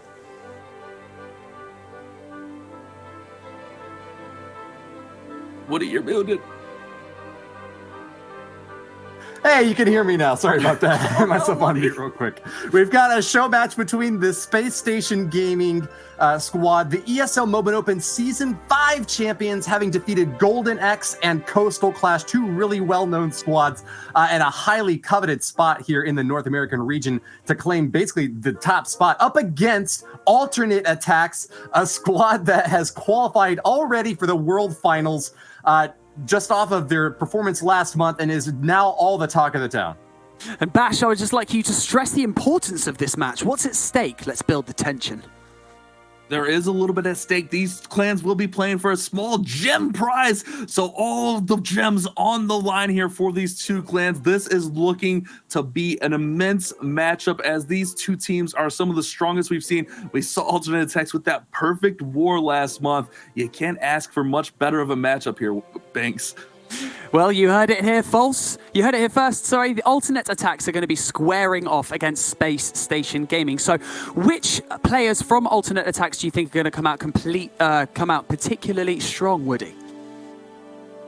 Alternate Attacks has got a really deep squad that has been able to put up multiple 3-star hits, so it's really kind of hard to point to any one particular player as being among the best. You know, I think Linade is one of the guys that you would expect to be able to pull off the 3 stars. He was able to grit that triple real early on for their Alternate Attack squad and keep them alive even when they got kicked down into the lower bracket. So I think he would be the guy that I'd point to first. Yeah, and I think one of the MVPs from the first qualifier was, in fact, Boom, the captain, who has done an absolutely exemplary job of leading his team to victory in that first qualifier. So I think we're safe to say that Alternate Attacks are probably viewed as the most stacked team coming into this match and coming into, I mean, any of the qualifiers. I mean, they absolutely cleaned up in their first qualifier. But Bash, who are you expecting big things from, potentially from Space Station Gaming? Space Station, don't sleep on them. They have been in a ton of competitions. They've been in a lot of qualifiers and did some massive work to win that Mobile Open. But it looks like we're going to be getting ready for those first attacks any moment now as Space Station's going to go in with their first attack here. Woody, let's get ready. Let's go. This is going to be an amazing matchup. Alternate Attacks, ATN Attacks against Space Station Gaming. We're going to have JD9 from Space Station coming in with a traditional Yeti smash here, Woody. Yeah, this is an interesting setup by JD9. He's got his Eagle artillery relatively centralized along with 3 heroes. Going to be a really tough core to get through. But if you can pierce down in there and get the jelly out of the donut, you ought to have an easy time gobbling up the outer edges. This Warden Walk is going to get a nice funnel set here for this Yeti bowler comp. 2 rage spells and a jump. Probably going to be placed nearby that clan castle to kind of help through the middle of this compartment after they bust through the outer edges. That's right. I didn't even see it at the beginning, Woody. We had a zap come in, lightning spells come in to take out what looked to be a single target Inferno. Here comes those Yetis pushing right in through the middle of the base. We'll have that jump spell come in to open up the rest of the base. Yeti's going to go ahead and push into the Town Hall. Jump spell does come in right here, and we're going to have a nice clear path at that Town Hall. We'll have that Warden ability coming in to save all those troops, save all those bowlers. That scatter shot is raining in shots, but remember, troops take no damage while under the Warden's Eternal Tome, and it looks like we have some witches coming out of this clan castle from that barracks and saving those last couple of rages to the middle of this base. First rage goes down as the Yetis pushed in, but it wasn't too late as we lost some of the bowlers. Yetis dealing massive amounts of damage with those Yeti mites popping out of the baskets. Now we have to encounter all of these heroes in the middle of the base, Woody.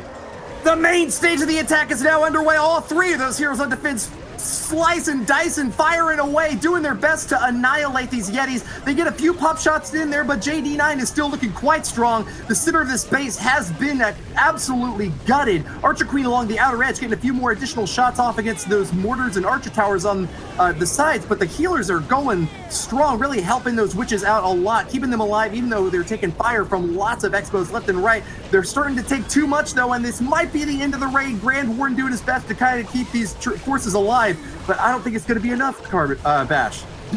The World Champion is doing work. The World Champion's getting tanking on that expo from the witches. That witch ends up staying up there in the core. If the World Champion can finish off these last 2 defenses, this is going to be a 3-star. The cannon takes down the World Champion, but here comes the Queen with archers out in front to secure everything. This is looking strong. JD9 adapting, using the Zap Yetis to get this 3 stars against Linade. Our first attack is going to be a 3-star for Space Station Gaming. Exactly how you want to start any war. We saw this in our previous matchup where Nova came out strong and we're in the driver's seat the rest of the war. What a powerful attack, adapting to the current meta, switch over to that lightning zap with the Yetis, and it was a powerful attack to push through the middle of that base and crush it, Woody.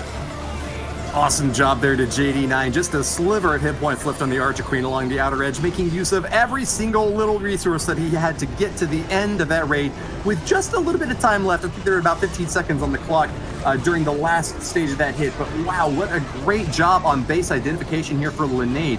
I'd say this is quite a unique base design, and I thought that he might get rewarded by frustrating JD9's hit, but even into the center core, taking out all 3 of those heroes and the Eagle artillery relatively quick. The DPS really highly concentrated on that base was just finished off pretty early in that raid, and that's what led him on to victory for the triple. And we're going to have Linade coming in next for ATN attacks. It looks like we have a Zap Mass Hog Rider attack here. Linade considered by many to be one of the best attackers in the game right now. Coming out, zapping out that clan castle, getting a little bit more value. And then we're going to have those heroes diving in towards this town hall. We did have those headhunters help deal with and disperse of that enemy Barbarian King. And I would think this Barbarian King is going to pop his ability, clear out these structures, and then we'll have that Queen Sui in towards that town hall compartment, and then we'll have those hogs coming in slightly after, Woody. Oh yeah, you know it, Bash. This attack from Linade is looking really strong early on. Nice hero dive is going to grab that town hall and ensure that all he's got to do is focus on these Infernos along the outer edge. Kind of interesting point that 2 of them are set to multi, and he still has chosen to use an all hog rider attack. This base is actually also relatively spread out, so these compartments are going to be kind of hard to get through. The main target that I'm worried about is that scatter shot set up right in the middle of the base. It's going to be really hard for these hogs to path right directly onto it with so many other buildings available nearby. If he's lucky, though, he'll get a few that break off onto this air sweeper over onto the right side and then go for the scatter shot afterwards. Yes, that looks like what might happen. And the hogs split right there. The World Champion wasn't quick enough, so the hogs split momentarily. We have the Stone Slammer coming in from that far side, but the Tornado Trampline's already pulled over there on that bottom portion where the world champion was working. I don't know if everyone saw that, but the tornado has been dealt with, so we know we don't have that a little bit later on the attack. Stone Slammer gets some great value. We got Hogs coming in throughout the backside of this base, and Linnae's looking really strong for this back end push here. Woody, the world champion's still going. She does not have her ability, but remember, she's going to help these Hogs out and target all the defenses. We've got a herd of Hog Riders coming through the back end of the base. Woody, this is looking strong. Linnae gonna answer with a 3-star of his own. ATN attacks, getting a triple to knock this war back up. Gliding through like a hammerhead shark, Linnae devours the competition and keeps alternate attacks on pace for victory. A 3-3 tie so far against this Space Station Gaming squad. Man, you can triple Linnae, but he's going to come back swinging just as hard. Great start to this show match so far, Bash. This is exactly what we were expecting from this match. Banks, back-to-back triples. Amazing performance right there from Linnae from Alternate Attacks. Squaring up against each other. Alternate Attacks and Space Station Gaming, it's like the beginning of a boxing match. Staring each other down, neither of them wanting to back down. And might I add that this is not for a golden ticket, not for a $1 million prize pool, but for pride gems. 10,000 gems to the winning clan and 5,000 gems to the losing clan, like the games of old, Woody. Just like the Olympic petition back there in Athens. I remember the days well, Bash. That's right.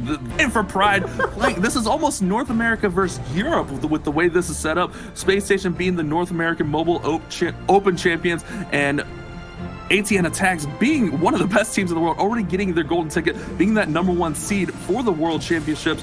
Let's see what we have coming in next row. We got Jethro from Space Station. We have that blimp coming in early for the hybrid. A lot of times we'll see that blimp maybe pull out the clan castle. We're going to get that single dealt with so that the queen won't have to worry about it. But will these Yetis be able to pull out the clan castle? It does not look like it. Yeah, the Yetis are going to fizzle out. Yeti mice do get massive damage. Neither of the heroes go down, but the queen does not have to worry about that single target Inferno anymore, which is always massive. You won't have to burn as many freezes. You won't have to worry about that single forcing that queen's ability early on this attack, Woody. Jethro culls these forces along the outer edge. Starting off with this Queen Walk, has been able to knock down a couple of enemy heroes, but she's taken a lot of damage. Nice use of the rage spell there. And hey, Aqualung, we've got a balloon streaming through, trying to check for a Seeking Airmine. Doesn't catch one, but will be able to get a little bit of a pull here. The CC's coming on out with a poison spell stacked on top of that. That Archer Queen's looking right and ready to make this happen. But wow, those healers are getting pushed back by the Air Sweeper. Will she be able to survive? Might have to pop the ability there, Bash. Yeah, she activated. Oh no! Oh my goodness, Woody! The combo of the ability, the scatter shot coming in there.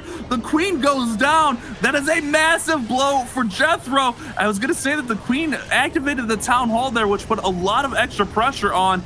And now he's gonna have to try to adapt and save this attack, as that queen was hoping to get that town hall and get that scatter shot out, but that scatter shot reined in that shot and took her down even through that royal cloak. We're gonna have everything else work through the town hall, try to save this 2-star, try to save some percentage here for Space Station, but that was a massive blow dealt by that scatter shot.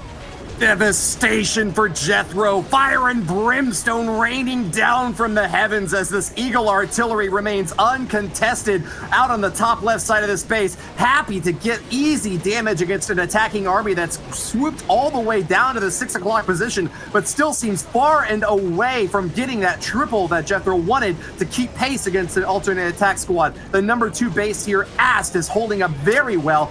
Scatter shots just firing away at these poor Hog Riders, taking down an Archer Queen and now finishing off the Grand Warden back to back. The scatter shot has done it. MVP on defense for Ast. Yeah, just not enough to push through there. The World Champion also branched off on her own and got taken out by the enemy Archer Queen there. That is not what you want. You want your World Champion to stay behind those Hogs and Miners so she can deal massive damage to these defenses through the back end portion, and that scatter shot proved to be too much. Still saved the 2-star, still saved some decent percent, 74% for Space Station. Not quite what they were looking for, but still, it could have been a lot worse after that queen went down early, after that scatter shot just took her out, Woody.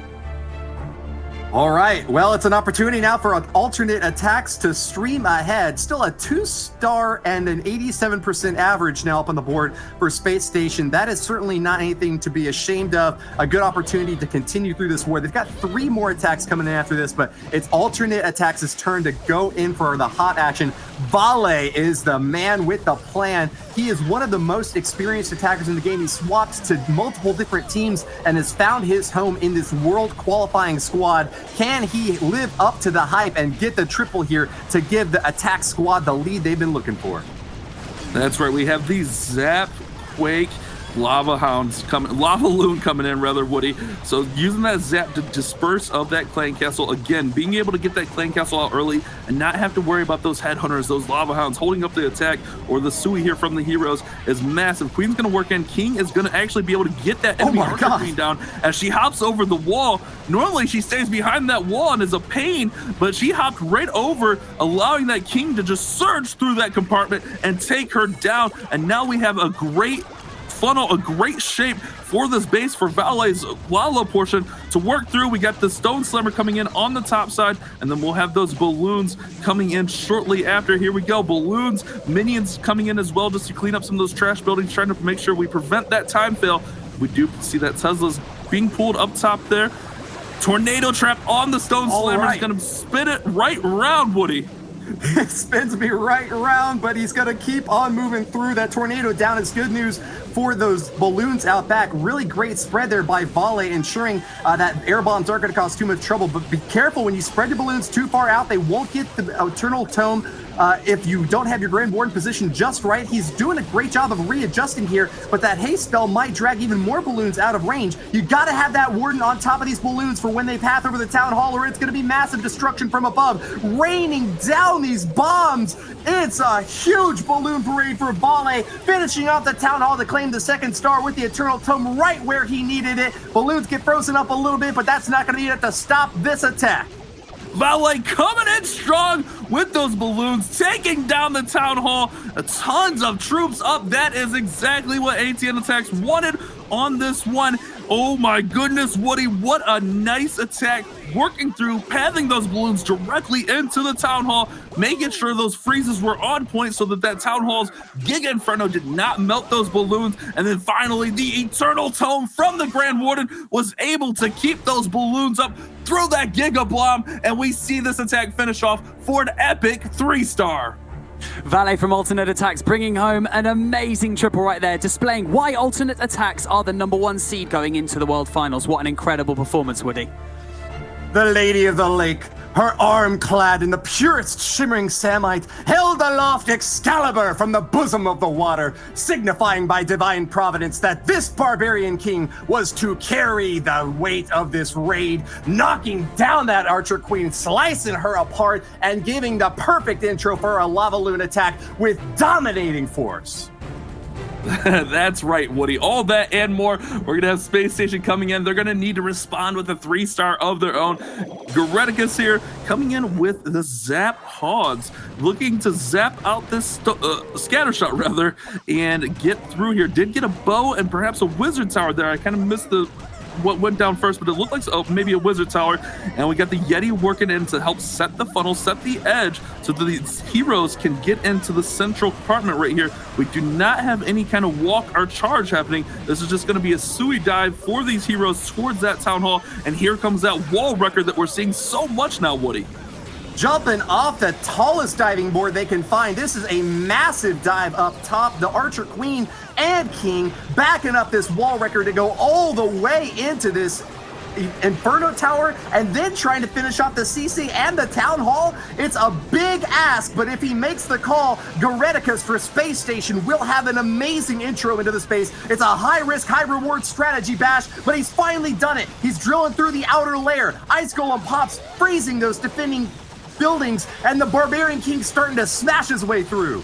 The Queen is held up on those lava pups, however, but with that second Ice Golem popping, the King is going to be able to get through there and deal massive amounts of damage to that Town Hall before it finishes him off, and there we go. The Town Hall is gonna fall, and we have our first star of the attack from Euronics, and the Queen still has her ability, so she's still gonna be able to grab some more value, grab some more buildings, and get that bomb tower down, which is massive, so that bomb that the bomb tower drops doesn't deal damage to those Hog Riders. Hogs are gonna have a nice alleyway to work through the backside of this base. We have this World Champion coming in. The Grand Warden's Eternal Tome is cloaked on those Hog Riders. They're pushing through, they're protected. First heal spell comes in. Queen's still going strong through the middle. There's not too many defenses remaining. That Eagle's getting frozen right there. This is looking really strong here, Woody. King, Queen, Warden, Grand Champion, Hogs, all 5 parts have assembled, and Exodia has obliterated this base. Euronics rampaging through the last line of defenses and ripping them apart. Those Hog Riders springing off into space, but that's not going to be enough to deny him the triple. A 46-second left for the cleanup as the last shield tossed by the Royal Champion will knock down the last line of defenses, and cleanup along the outer edges will be no problem at all for Space Station Gaming ascending to the outer stratosphere with this beautiful 3-star strike. Space Station answering the call, getting a 3-star of their own with those Hog Riders coming in. We're seeing the Zap Hogs, massive value there. Great use of the Ice Golems to freeze that Town Hall, secure that it falls down. Wow, what an attack there from Euronics of Space Station, responding to ATN's triple with a triple of their own. This one's back and forth. This is why this is the show match, guys. These clans are some of the top attackers in the world, and they're showing that here on the grandest stage. Hey, still an opportunity for alternate attacks to keep this thing in the perfect war category. 6 stars off their first 2, and they are not going to let up the pressure now. Foot to the accelerator. Ast is the man with the job. It's going to be mass dragons and 5 bats. A drag bat army if I've ever seen one, Bash. That's right, Dragbat gonna look to make a nice clear pathway through this base with the heroes. You'll see the heroes come in here early. Looks like we got some sneaky goblins also to take down some of these resource buildings. And here comes that Royal Champion, and also on that far side to support the King. And we got an Ice Golem. The Ice Golem is gonna be able to push in there, try to get ahead of the Royal Champion. Oh no, a tornado spinning everything around, but those Barbarians are gonna be able to tank the single with all those Barbarians spawned out from that King's ability. Not something we don't talk about as much, the King's ability. He is able to tank those single with those Barbarians. Ice Golem pops, freezes all of those buildings in there, and here we go. The single Inferno is going to fall. King and Royal Champion, what a lethal combo. And then we have the Queen pushing on the other side of the base. She's going to be able to get down an air defense and get down that King, and we have a smooth alleyway through here for the Dragons, Woody. This is looking really good for Ast. He is cleared for landing as the aerial assault will now start from the top left side. The key targets for that early hero dive taken down. Inferno towers and air defense is really important for Ast to get an early lead on this attack. He's also going to be able to take down this Eagle artillery relatively quickly, but got to be a little bit worried about the fact that that Town Hall is so far out back. He's got a blimp going directly for it on a beeline trajectory for victory. Send it in and drop the bomb. That's going to be an easy Town Hall. And another Lava Hound pops out there. Bit of a surprise for Ast, but that's even more tanking out in front. It'll evade that single target Inferno just a little bit, but ultimately burns up to the pressure dash. That's right, Woody. We saw those sneaky goblins in that blimp able to take down the Town Hall, and then that Lava Hound providing that tanking for the Dragons. But we have those bats just working through here, and there's no more splash defenses. Pretty much 2 swag freezes here, as those bats will have no issue getting through. And this is going to be another 3-star for Ast. Oh my goodness, ATN attacks on fire here, showing why they are considered one of the top clans in the world. The Drag Bat 3-star Woody. What a powerful attack from Ast. No, Batman! Ast gets a 3-star with a swag freeze to drop the cherry on top. Sends it right onto the Space Station clan castle as if to say, you think you're good, but I'm better. Oh my goodness, back-to-back banks. These clans are going crazy with these 3-stars. Yes, Ast bringing home a triple of his own. But you know what? Alternate Attack still applying that pressure, but Euronics luckily gets that triple to keep Space Station Gaming in the game. So right now, this war is still anybody's matchup, Woody. Yeah, it's anybody's matchup, but alternate attacks have got to be the favorite among the crowd. The qualified for Worlds team has been able to triple with all 3 attacks so far. Space Station Gaming is strong, but how can they keep pace against a squad that's been able to demolish every single building that they've built up? Yeah, the defense is not holding strong at all for Space Station. ATN attacks just putting on a show right now, putting on a dominant performance, and we're gonna have our next attack coming in for Space Station. Looks like we got Kronos coming in with another Zap Quake Mass Hogs. So 5 lightning spells in here, gonna look to take out some huge value, possibly could get that multi-inferno and scatter. We'll have to look and see what he does with the zaps. We're gonna go ahead and deal with it, and there we go. There are the zaps. Gets down the multi and the scatter shot, just as I was thinking there.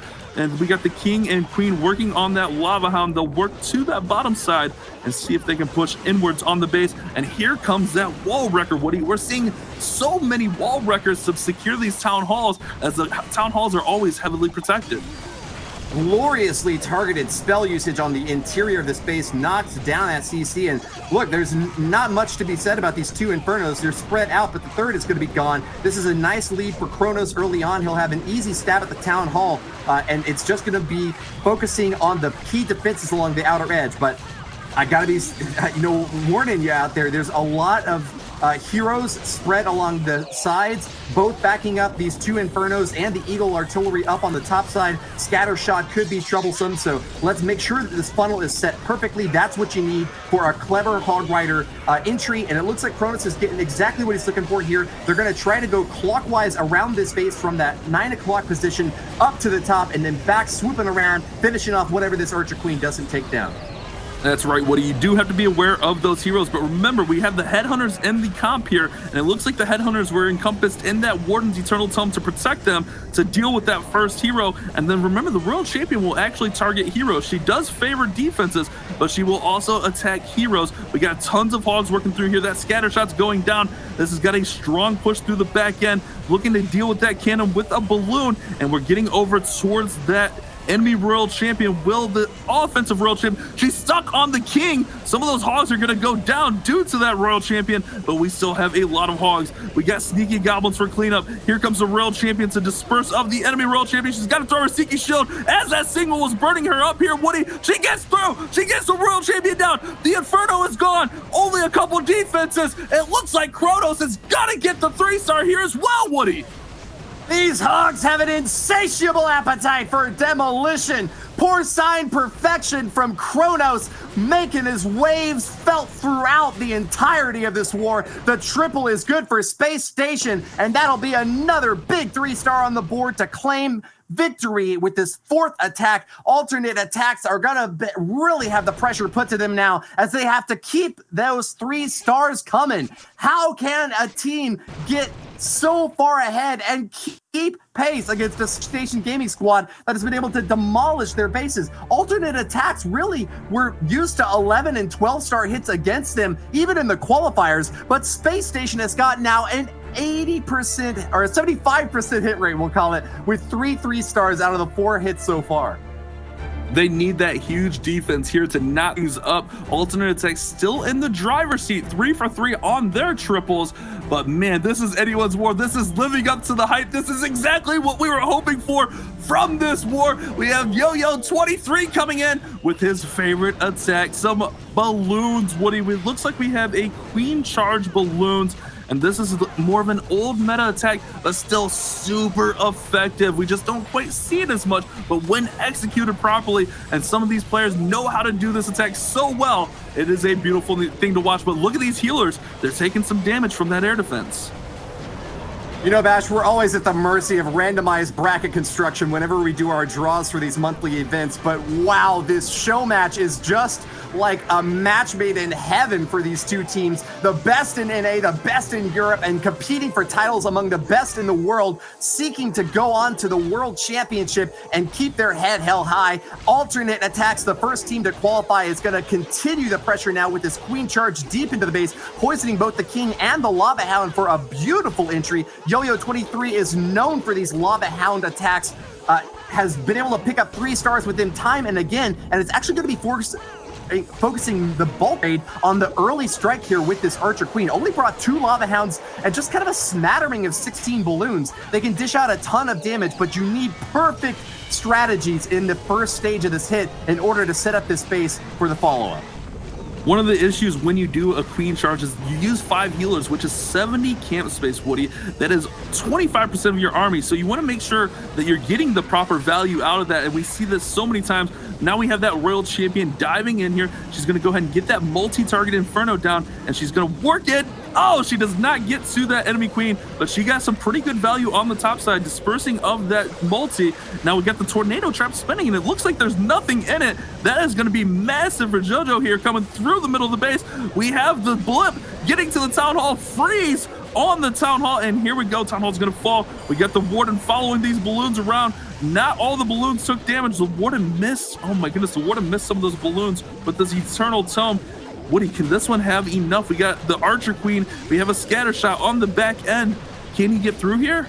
I don't know. The big danger about these really heavy multi-stage attacks is that you get a little bit of tunnel vision and wait too long to deploy. We saw the big striking force from JoJo not come in with barely a minute and a half left. So I think he's going to wind up being a little bit short here still, with an Archer Queen ripping through the last stage of this base. But the balloons have been popped. They're down and out, and alternate attacks might be seeing their first 2-star, breathing room for Space Station Gaming as they find the inspiration to go on against a squad that's just patched them up so closely. Bash, these two teams neck and neck now, with what it's looking like 11 stars on the alternate attack side, and that percentage being dropped down from 100 maybe into the low 90s just alongside Space Station.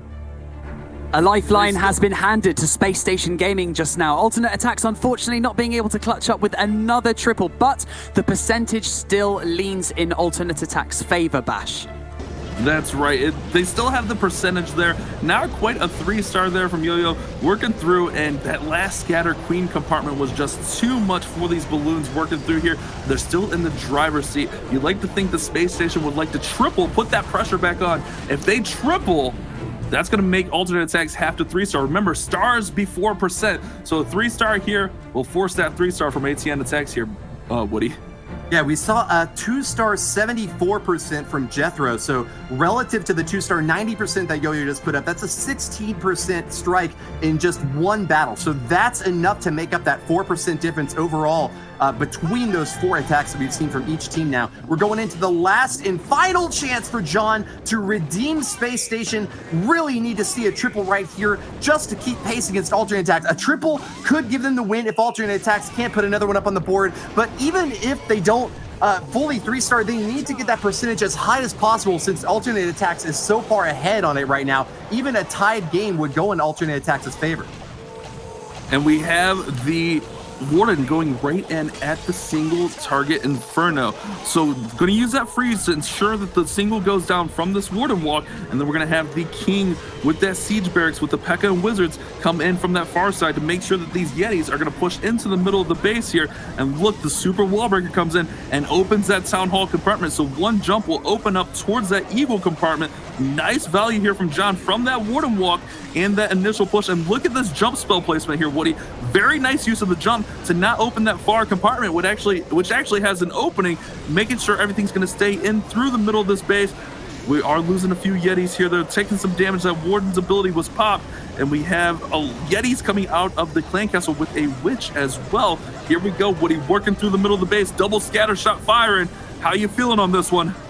Rough shot so far from John, being split and spread far and wide across the bottom side of the space. He's got a lot of troops left, but they look like they're just spread out with anarchy all around. Scattershot takes down the healers for this Archer Queen, and she's not going to be going too much farther. John got a good entry here, but the bulk of this raid has packed up along the bottom side on the exterior of the base. Gonna make it really difficult to reach that final scatter shot, sitting there in the top right central position there, firing away at the Queen and about to become the menace of the remaining bowlers. That's right, the Hound pops. The Wizard's gonna look to disperse of those lava pups, but still that scatter shot and bow combo there in that last compartment, not to mention the multi holding up the Yetis right here, so that, or the King holding up the Yeti so that the multi can burn them down. final troops falling here, and this is not going to be what Space Station was looking for. Looking maybe at an 80% here, maybe just short of that with the 78% 2-star from John. ATN can really secure this with just a solid 2-star, Woody. I'm sorry, John. Defenses for JoJo turn out to be a Lovecraftian horror as they gobble up Garfield. Not gonna be denied his lasagna this time. Excellent job there to Space Station Gaming, finishing off with 13 stars, but that is a little bit too little if you ask me. Alternate attacks just need to put the nail in the coffin now. A high 2-star hit would be enough for them to emerge with the win in this show match, claiming victory and cementing their spot as the best of 2020. And it looks like Boom, the captain from ATN Attacks here, gonna go ahead, go with a Queen Charge hybrid. They don't need much here, Woody. They need a 63% 2-star to win. Oh, that's not. I'd like to think that Boom can secure that without much issue. The Queen's gonna look to charge in here, take out that Town Hall, but will she go for the Town Hall or will she start to walk around? It looks like she's going for that storage, and the Lava Hound's gonna hold her up. King's got a nice pathway, and if anything, he can always dive those miners and hogs right towards the Town Hall and push through it. 63% is a pittance. Pocket change for Boom, the master of destruction from alternate attacks, widely cited as the best player in the world. In fact, he's already halfway there, and he hasn't even begun the main stage of this hit yet. The Archer Queen along the outer side pops all the troops from the CC and knocks those pups down without any trouble at all, finishing off the remainder with archers and a little bit of minion support. Sends in a Hog Rider to check for traps over here on this side of the base and catches just a couple of bombs here. They blow up, but that's not going to be exactly what he was hoping for. Maybe instead looking for a giant bomb or something. But nonetheless, this Archer Queen is going to be pathing close to that Town Hall, and with that rage spell up, is going to be able to knock down a few more buildings here. Will she go toward that Town Hall though, Bash? She goes right into the Town Hall. I think he was hoping she would go for that Royal Champion. She helps with the Town Hall, but notice, Woody, the healers switched off here. So the healers are going to be with the hybrid portion, and that Queen is going to be alone, and she's going to get taken out with that scatter shot. But we have a strong hybrid force moving through here. That Queen did massive amounts of work getting that percentage up. 2-star secured. Boom just needs to work through. Grand Warden's Eternal Tome. Royal Champion working through. We're at 55%. ATN Attacks in control of this war. Can they finish with another 3-star? You know that's how they want to go, Woody. They're grip titans, and there's no way to squirm out of this hit. Hog Riders and Miners tearing this base apart, knocking down defenses and finishing off the last remaining defensive troops from Kronos' base. We've passed the threshold, and alternate attacks have done it, even with just a 2-star in the 70%. That'll be enough to claim victory in this show match. The best in the world will stay in their high and mighty seats. The throne atop the rest of the competition will not come crumbling down today. Alternate attacks are your winners of this show match, regardless of whether this cleanup can finish off in time. 13 seconds left as the Wizards send in their last volley of fireballs, but the army camps along the outer edge are going to give too much trouble for these miners to finish off in time. Hold up, wait a minute. Woody is going to get there! Woody, the triple from Boom! Those Hog Riders get it down! 3-star! Oh my goodness, they got it! Boom from alternate attacks coming in clutch at the very end. They didn't even need the triple, but he swagged it out anyway. Boom with an incredible performance and a 98% average damage from alternate attacks and 14 stars to 13. What an incredible show match that was, Woody. Oh man, you can never call these too soon. I always think that they're going to be a little bit too far ahead or behind, but wow, the pro players really are the best in the world when they can take such a razor-thin margin of victory and still claim ultimate destruction. That 3-star triple from Boom, cementing his spot in Clash history as one of the best ever. This is the summer of Boom, Bash. Oh my goodness, what a nice attack down to the wire. Banks, that show match lived up to the hype. What a great performance from both teams. It did indeed. A huge congratulations to alternate attacks. A solid performance, leaving very few stones unturned. What a brilliant showcase of skill level and knowledge in Clash of Clans, and we definitely need to break down that last war. So I'm going to hand you over to Lady B at the Telestrator. Thank you so much, Banks. Wow.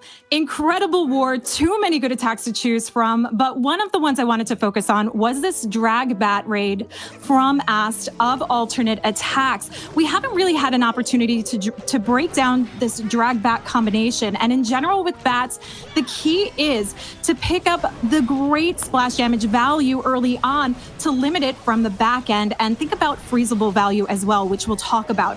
But as you get into your dragon portion of the raid, you have to create a good funnel here. And that's what he does by bringing in the combination of the King and the Ice Golem for the RC to help pick up the single IT chamber, the Inferno Tower, the single one. Definitely detrimental to drags in general, but the RC additionally picks up some nice value here, taking on that air sweeper that could pose a threat to the dragons with her Seeking Shield. We have the remainder of this funnel set from the Queen on the opposite side, taking on the air defense and the Archer Tower here. So now that we have this beautiful line of funnel created here, which you can see an early easy push coming in, we've got some nice smooth sailing. And one thing to note, as he comes in, he's heading on right into the air defense early on, but we don't see the Warden ability go off right away into the scatter shot because the dragons can take on that damage. So he's able to reserve that Warden ability a little bit deeper in to keep smooth sailing for the blimp going across. But let's pause here for just 1 second because we want to talk about the splash damage for the bats. And that's where we get to see we've got a remaining wizard tower over here, which the dragons have a clear path to get to.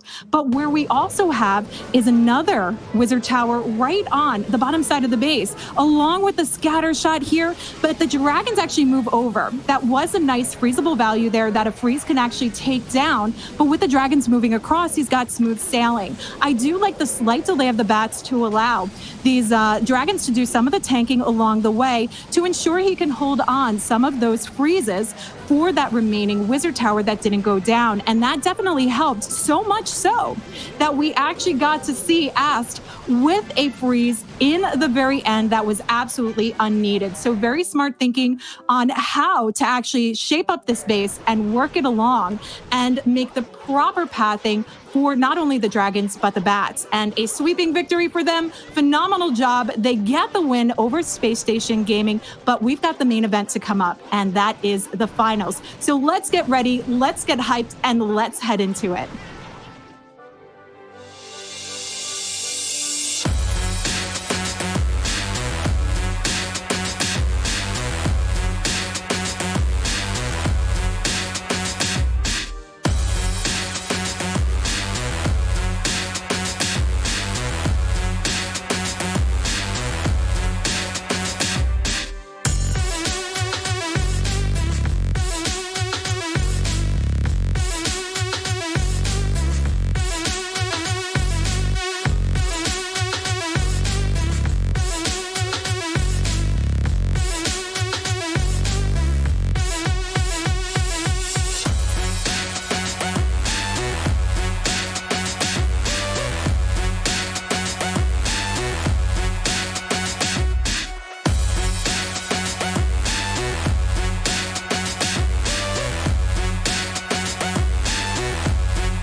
Thank you so much, Lady B, for breaking down that attack. And in the words of Bruce Buffer, it's time. The moment we've all been waiting for, the culmination of this second qualifier. Carbon is back at the desk. We missed you. Who will be joining alternate attacks in the World Finals at the end of the year? What are your predictions for this crucial war? Oh, this is going to be an incredible match here. Yesterday, I was the one that was saying, do not sleep on Vatang. They came in and did an amazing job. But Nova Esports, what a performance in the last one there. It's going to be a great one. It is definitely going to be a close match and a match to not be missed. Woody, who do you feel has the nerve and the experience to clutch up in this one? Oh my God, what a challenging question. You know, I thought 11 Original would be here today, but you were right, Carbon. Perfect read here on this Vatang and Nova Esports squad moving on to the finals. It all comes down to this months of preparation. The last remaining war, all will be decided in 5 attacks from either team. Will it be a team that's made it to the World Finals before, one of the early qualifiers, wide experience, players who've been on that world stage from Vatang, or will it be the cataclysmic heat from a supernova esports team claiming lineage from the World Championship squad going up against them in this head-to-head match for the final word on the golden ticket. Oh man, I mean, it can't get any better than this. Both these teams were in the World Championship. Granted, Nova was the World Champions as well. They are repping the new squad here, the new 5-man roster, but nonetheless, they just show their experience that they can get it done. They've made it here to the grand final match. It all comes down to this one. The winner gets that golden ticket, and we have Franco coming in to start this one off with a drag bat. Let's see if he can get it done. Tricky pull out of the CC, and Inferno Dragon swoops right as that Lava Hound goes left, and that might complicate things here for Franco. He's going to have to be really careful on getting that Inferno Dragon within the bullseye sights of that Archer Queen. He's going to start getting burnt up as the Inferno Dragon swoops further down to the bottom. Poison Spell's looking good for the Queen here, but I'm not quite sure this CC pull was the complete success for Franco, especially considering that he's got 8 dragons and an Electro Dragon. That Inferno could be a lot of trouble. It's moving up to the top now, and he's going to have to wait a little bit longer before he can deploy his main forces, Carbon. Yeah, this Queen should be able to clear it, so there should not be anything that comes out of this CC anymore. With the E-Drag up top, gonna chain its way through these Teslas, the cannon, and grab some of this to help additionally. Oh wait, can this Queen? Oh no, it's gonna be like, can the Queen grab the Wizard Tower? That would have been really nice.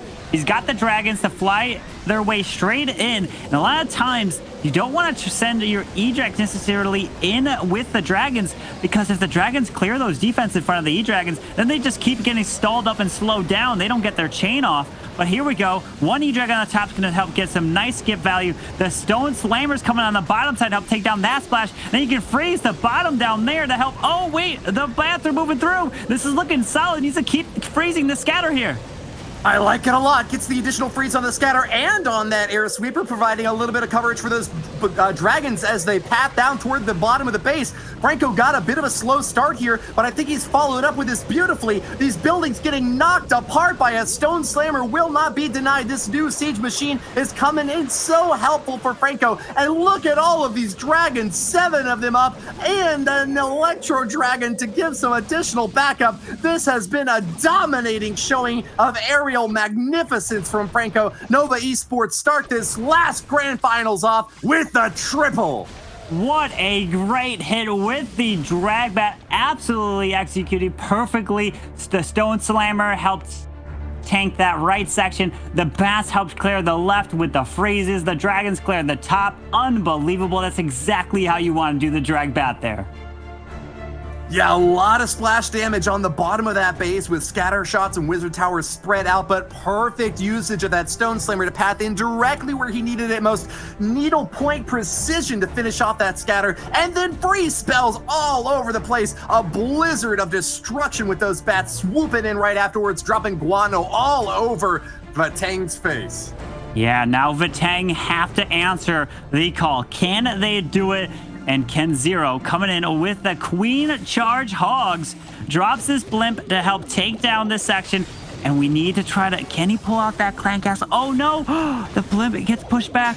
It doesn't make it into the scatter shot. Drops the rage with the CC. Oh, wait, there we go. He does actually get through the wall there.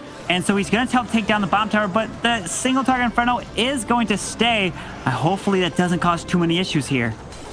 Precarious positioning from Keep Zero. Vatang gonna continue the attack with the Queen Charge over on the right. That's a nice CC charge, and you know, with that Clan Castle so centralized, we oftentimes just see players saying, forget it, I'm gonna drop the Lightning and Earthquake just to finish it off easy. But he found another way, saving instead that spell positioning to support this Hog Rider army. 2 heals and 2 rages each is going to be really helpful for them going alongside the backs of this base. Still with a scatter shot up, 2 heroes and that eagle on the central compartment there, Carbon.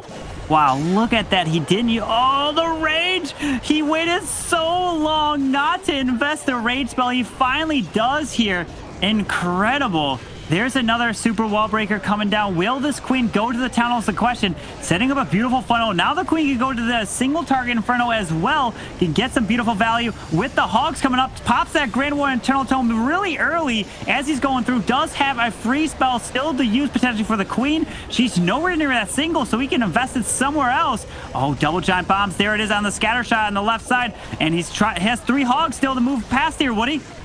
Rapid fire succession, the Eternal Tome, and all spells deployed for Keep Zero's early entry. That's going to be a massive hit for these hogs, but will they have the lasting power necessary to pummel through this final scatter shot? Single target Inferno's heating up on an Archer Queen stalled by that tornado trap, and that might be curtains for Keep Zero's raid. Hogs can't get the job done, and even though the Archer Queen survives, she doesn't have any backup. Just 53 seconds left for cleaning up the outer edge of this base, and still a lot of DPS firing away at her. Knocks her down by a scatter shot at an expo that will not be denied. Defenses for Tomas 95 have done it.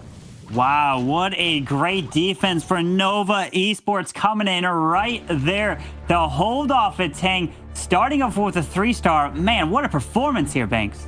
Nova Esports showing why they are the reigning champions of the World Championships from last year. This is what the weekend has been all about. This moment right here, right now, the final war of the second qualifier. Who will get that golden ticket and earn their place in the World Finals, Woody? Great question, Mr. Banks. Right now, it's a lead for Nova Esports, looking to hold on to that vaunted spot at the top of the world pile. Garrix is going to be the next attacker, sending in a Yeti Polar Army with 3 witches to back up for some cleanup along the outer edges. Using that blimp first, Carbon. Oh, wow, the blimp finding the tornado trap, and that rage is gonna...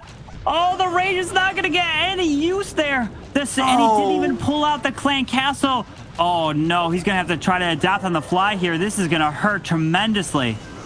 This is exactly what Vatang needed to see. That tornado trap and double seeking air mine, denying access to that crucial siege machine strike from Garrix. He's really gonna have to throw the entire plans out the window now. Focusing instead on that Town Hall. You need to knock it down for at least 2 stars or Nova would fall far behind. Absolutely. Now starting the Yeti up top, takes down the Dark Elixir storage to help set that additional funnel. Gonna charge these Yetis and bowlers straight into the Town Hall, using the King up top with some witches as well to help clear that. And he's got the jump, 2 jumps to actually get through the core, but this scatter shot, he was hoping to go down, so that was not gonna do damage to his troops, but that's exactly what's happening right now. And he needs to get through. The King goes down on the top, pops the Warden ability through the Town Hall, but oh man, the scatter's doing so much work that the blimp was supposed to get. Really surprising level of defense along this top line, defending a Town Hall that's usually just kind of considered a throwaway on the backside here. Scatter shots spread out, annihilating the competition now as Yetis have struggled to make their way through the walls. A lot of skeletons stacking up, trying their best to stab through and give a second leg to this raid, but wow, this Eagle artillery so far away has just been raining down devastation the entirety of the raid. Garrix's forces rolling in the deep as this Eagle has set fire and rained down. I think I've said rain now several times, but it's just got such long range and does so much damage. A monsoon of ridiculous destruction, denying Garrix access to the backside. Yeah, unfortunately, now the healers went off to the Yeti, so the Queen does die. Still has a freeze to use to try to get a little bit more percent. The Grand Warden, what is he going to go for? Is he going to eventually go for a wall to help these Yetis get out? Yes, he's going for the wall where the skellies are, but he's got a minion, a wizard to help clear a little bit more of the defenses, right? It always comes down to those final buildings. The percentage is huge. Nova kicked off their first attack with the triple. Vatang answered with the 84% 2-star. So they're looking to at least get to the 84 so they still could have, if Vatang triples, they'll still have they'll be tied up all in the war. But 83, can they get a little bit more? Can they get the 84 right here? There is the 84. So really nice job of still getting, and then, oh no, just the 84 in that raid. Looked like those barbarians might have been able to pull ahead, but hey, at least in their favor, you can say, even if Vatang triple on this next one, it would still be exactly neck and neck, even Steven between these 2 grand finalists. Yeah, absolutely. That's why you want to pay attention as close as possible to the percent in every single building. That's why all these players have spotters where they're listening in their voice communications and they're talking. They're watching out for traps. They're watching out for troll Teslas, for everything that's around the base that can make a huge impact, especially, well, I know you could pop those hero abilities, but you have the auto ability. But if you go to auto ability, you're risking losing them to the defenses, including scatters and the enemy heroes.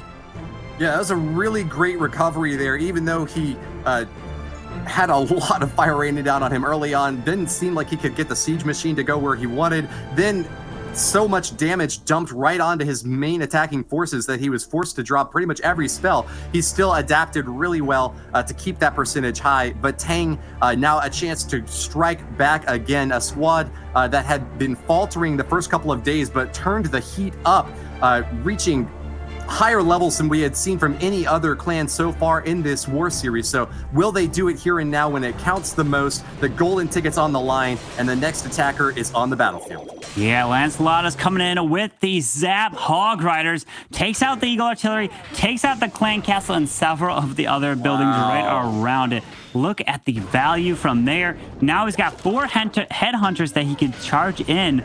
We're going to have to see the Queens down south with that king there. Ice Golem's going, finds the Tesla farm. Well, there's going to be 2 Teslas or maybe 3 Teslas on this side. There's going to be Teslas on the other by the Grand Warden altar. He's just charging his way in, trying to get all this value here.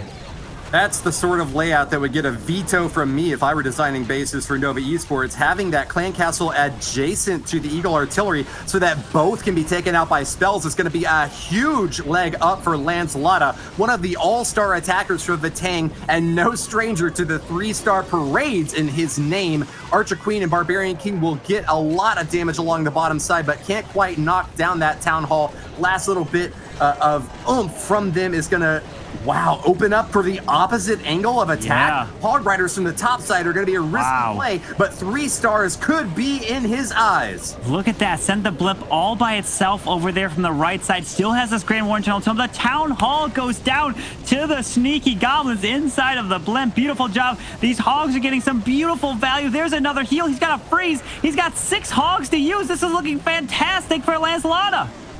Awesome job, and isn't going to overcommit on any single entry point here. Lancelot drops a couple more hogs to deal with the bottom right spot with some balloons to back up and sends in the other 2 to finish off the mortar along the bottom edge. Cannon's distracted as the big rest of this raid is moving on through, going absolute ham on this Inferno Tower. Big Giant Bomb is going to slow things down, though, and that's a lot of trouble now for Lancelot, someone who seemed clear to get the triple. Yeah, those headhunters were unfortunately not able to clear that Royal Champion, and she did so much damage to them. And unfortunately, I don't think he either timed the Warden ability properly to protect the headhunters, or they found spring traps. Unfortunate there. Man, that could have tied up the war completely, but he just didn't get that one there, Banks.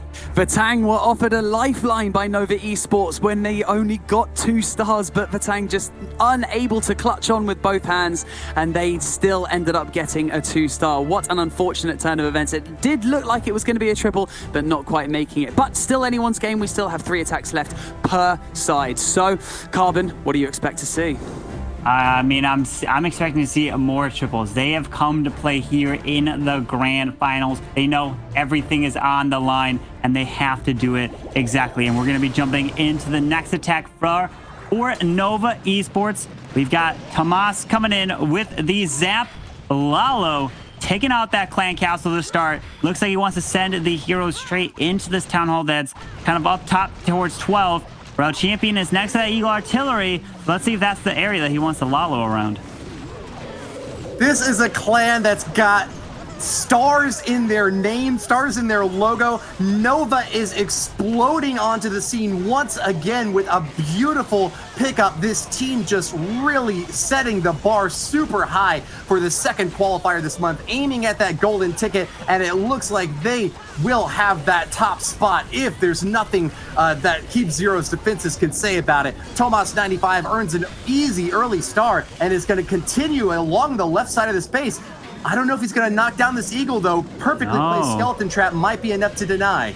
Yeah, that eagle is going to stay up, so that means he's going to end on an eagle.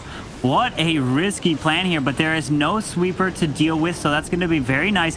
But we've got 2 scatter shots, the queen, and a multi-target inferno with the eagle. Oh, this is going to be so difficult to lollo through.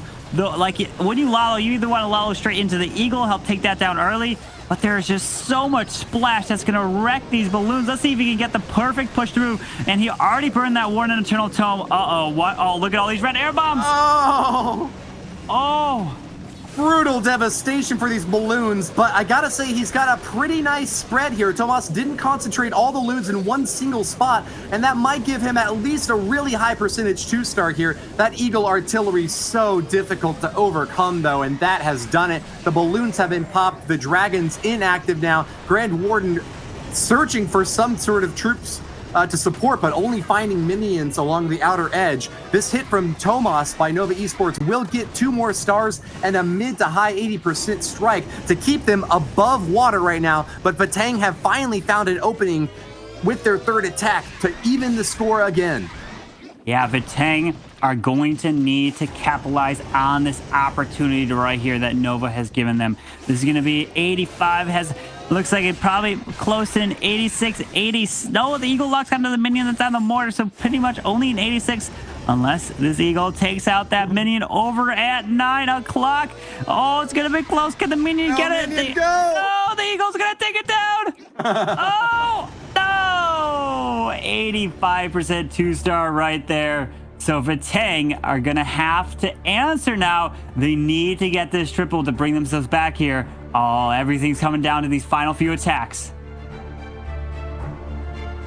All right, Vatang have got their chance to move ahead though, but look at that percentage race, neck and neck at the 89 spot. But with Vatang, a triple or even a 2-star above the 90 percentage would give them a leapfrog advantage on that race. But with a star behind, they would have to really either get a triple here or put one up later. Nova Esports still in the driver's seat, doing their best to defend against a strong striking team that's now moving in with Young Hun, a star of this Vatang army. Yeah, where he's going to come in with, he's got the Lalo as well. He's got the Skelly spell with poison. The clan castle is all the way up top at 12 o'clock. Town Hall is all isolated down south right there.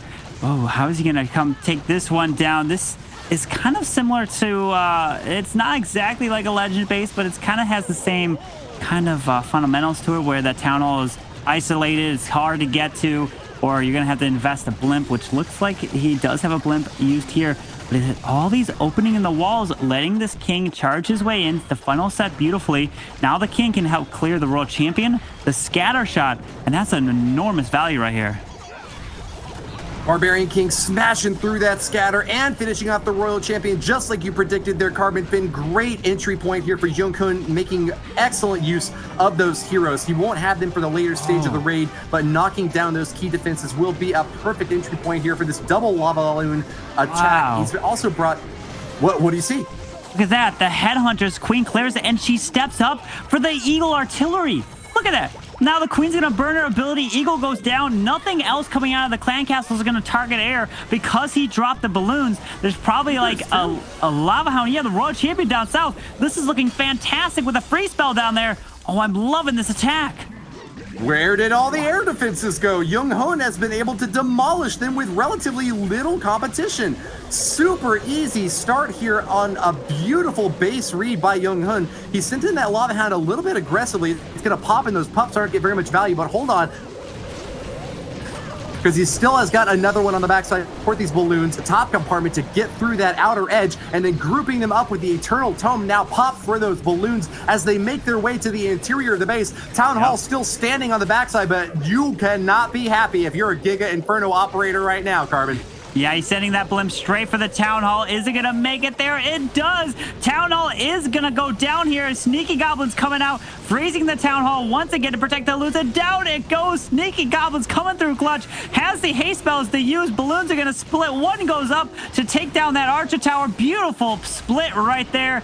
And look at this with one final haste to use. Vatang coming in with one of the most gorgeous Sui Lalo attacks that we've seen in this qualifiers. I'm just gonna have the hats off to that Sui value from the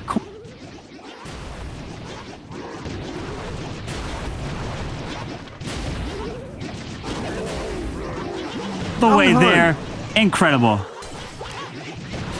Oh, yeah. I think I couldn't hear you there for a second, so I'm not sure if I tuned out or you did. But either way, congratulations to Younghun. A 3-star for Vatang and exactly what this squad needed, pulling ahead now against the Nova team. Man. From Vatang absolutely storming his way through that base. What an incredible performance. React's base did not stand a chance. What incredible value getting that in the early stages of that attack. Woody, what are you expecting to see from the next two? We have got some serious competition going on now because we are so almost neck and neck now. We're neck and neck on stars and we're so close on percentage. This is exactly the kind of war we were looking for the final of this qualifier. Banks, I long ago threw the script out for this match. These clans have been so surprising. Anything could happen with these next two attacks. They're tied up exactly evenly on stars, and within hair's breadth distance on that percentage mark, it is really coming down to the wire, and that golden ticket ripping apart between these two hands, but only one team can ultimately raise it at the end and claim a spot in the World Finals at the end of the year for that $1 million prize pool. Indeed, the final few attacks are coming in right now. We have Tap Tap coming in.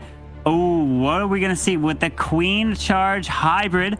All right, you're going to try to get a beautiful value with this Queen on the outside here. Let's see, because now the advantage has swung into Vatang's favor with their average destruction percentage there. Now the Queen down south at 6 o'clock. Going to help take care of the Wizard Tower. Is he going to try to charge? Yes, it looks like he wants to charge this Queen into the Town Hall. That's why the King is dropped there. Help force the Queen into the middle. Looks like she's going to step off the Archer Tower. She's going to walk a little bit to the right, and she's going in to this Town Hall. It's looking solid. But there's the CC right behind it. It's easy to argue that Taytop is the savior of this Nova Esports squad, having picked up the only 3-star in the deciding match yesterday and another triple today against 11 Original to put them in the spot that they're at now. Taytop needs another one to continue the path of glory that Nova have sought for so long, behind 3 percentage points and needing another wind at their backs to get through here today. That CC pool is looking real good, and the Archer Queen is healthy enough to finish off the last remaining pups, but we're now a minute into the raid and need to get things started. That left side corner is going to see that Siege Barracks deployed with the P.E.K.K.A out in front of these Wizards to provide some additional funneling, and here come the miners burrowing underneath.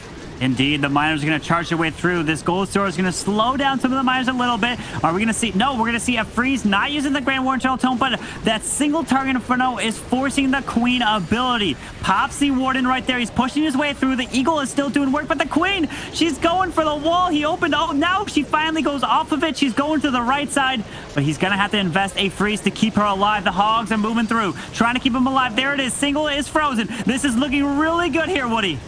Glorious freeze, and both sides of this attack are still dominating this base. Taytop has got that Archer Queen topped off with those Hog Riders sending in support along the outer edge. The 3-star is looking like a snack for him right now. Still has that World Champion ability and some additional Wizard and Archer support for the cleanup along the outer edge wherever he may need it. Here he goes. The last line of defenses are starting to crumble, falling down. They're built on castles of sand, and they will not stand to Taytop's rumbling fury.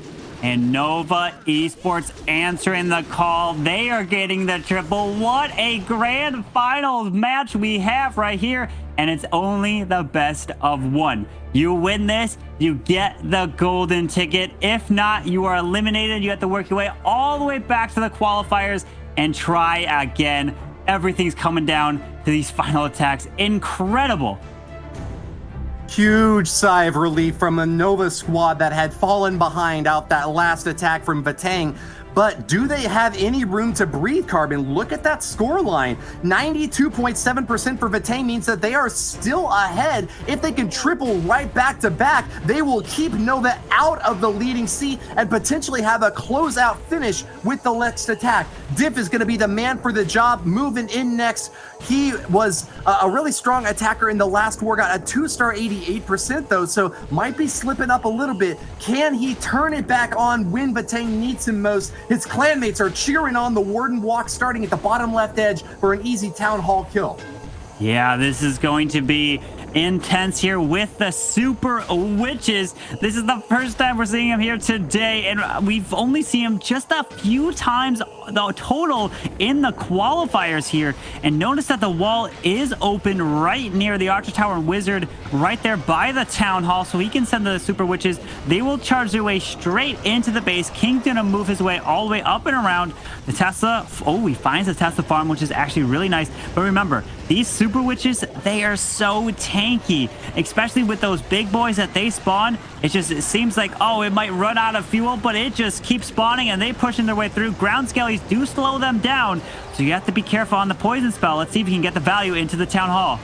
Lasting power built for a marathon. The endurance of this attack from Diff is going to leave no question as to whether they can go the distance, but can they get there in time? This is a race against the clock with only 3 minutes to get the triple up on board, and Diff has already spent half of that time just tearing into that left side compartment. He's got a beautiful entry, but can he keep this thing going? We've seen so many raids go down to the last few seconds, and these Super Witches are not known for their speed, Carbon. Yeah, these Super Witches need to spawn their big boys, but they're not for some reason. Like, that's the biggest thing that you're relying on. Where's the spawn of the big boys? They have all died off in the core, but the Witches, there they go. They finally spawn more of them to help tank their way through the backside. Can these Witches stay up? Only one Super Witch is still alive here, but the big boys doing some beautiful tanking. World Champ burns her ability. No spells left. Queen burns her ability. This is going to be close on the end here. Unfortunate drops from those scatter shots tearing through those Super Witches. The big boys are down for the count. Healer's still alive, trying to top off that Archer Queen jump spells into the last line and into the base. The Royal Champion's looking good. We've just got a little bit of cleanup left in 40 seconds. I think Diff might have done it, Carbon. He's gonna get it done with 30 seconds left. The Royal Champion gonna help clean it up. Incredible. It looked like those Super Witches gonna run out of steam, but they got it done. Spawned the big boys and finished off the rest of the core. Incredible there, Banks. Gift from Vatang coming in with another triple. It seems like these clans... And now Vatang again. Nova need to answer back with another triple because that percentage difference is still in favor of Vatang. This is going right down to the wire, Woody. We had not seen any Super Witches used yet, but looks like Vatang sent in the guy who had taken the road less traveled, and that made all the difference. A 3-star for his team puts him back in the lead against a Nova squad that has just been trying to take a step ahead, but finds themselves 2 steps backwards. Man, absolutely incredible. Vatang have the advantage, so no matter what, Vatang knows that if they 3-star, they win. Doesn't matter because of what Nova, because, man, the pressure, just incredible, the attacks, but Nova, can they answer? Can they put up a 3-star to force a triple from Vatang? The final 2 attacks. This is everything to determine who's getting that golden ticket and going to be advancing to the World Finals. And here we go. We're into the last attack for Nova Esports, coming in with the hybrid here, Woody. It's all or nothing. Smoldering intensity from React. He is looking to go out with a bang, not fizzle like an ember. The last chance here for this World Championship squad to make it back onto the big stage at the end of this year. And he's moving in against Young Hun, an all-star attacker from Vatang. Early strike against this Eagle Artillery is going to be a good start for him, Carbon. Wow, he was able to send a Royal Champion for an Eagle Artillery. That's incredible value right there. Beautiful job. Now the Queen's going to charge her way straight from this bottom side. Can she get her way? Because we've seen this base several times now, I believe, where we've seen the Grand Warden walk from the top side, and each time they have fallen short. But now it's a completely different tank here with the Queen charging down south, towards this town hall. There's the headhunters coming out, and there's probably going to be a lava hound as well once the queen steps up into range of that clan castle. And there she goes. Here comes the hound. She can clear out the enemy queen, the bomb tower. Got to think of everything that is targeting ground for this charge.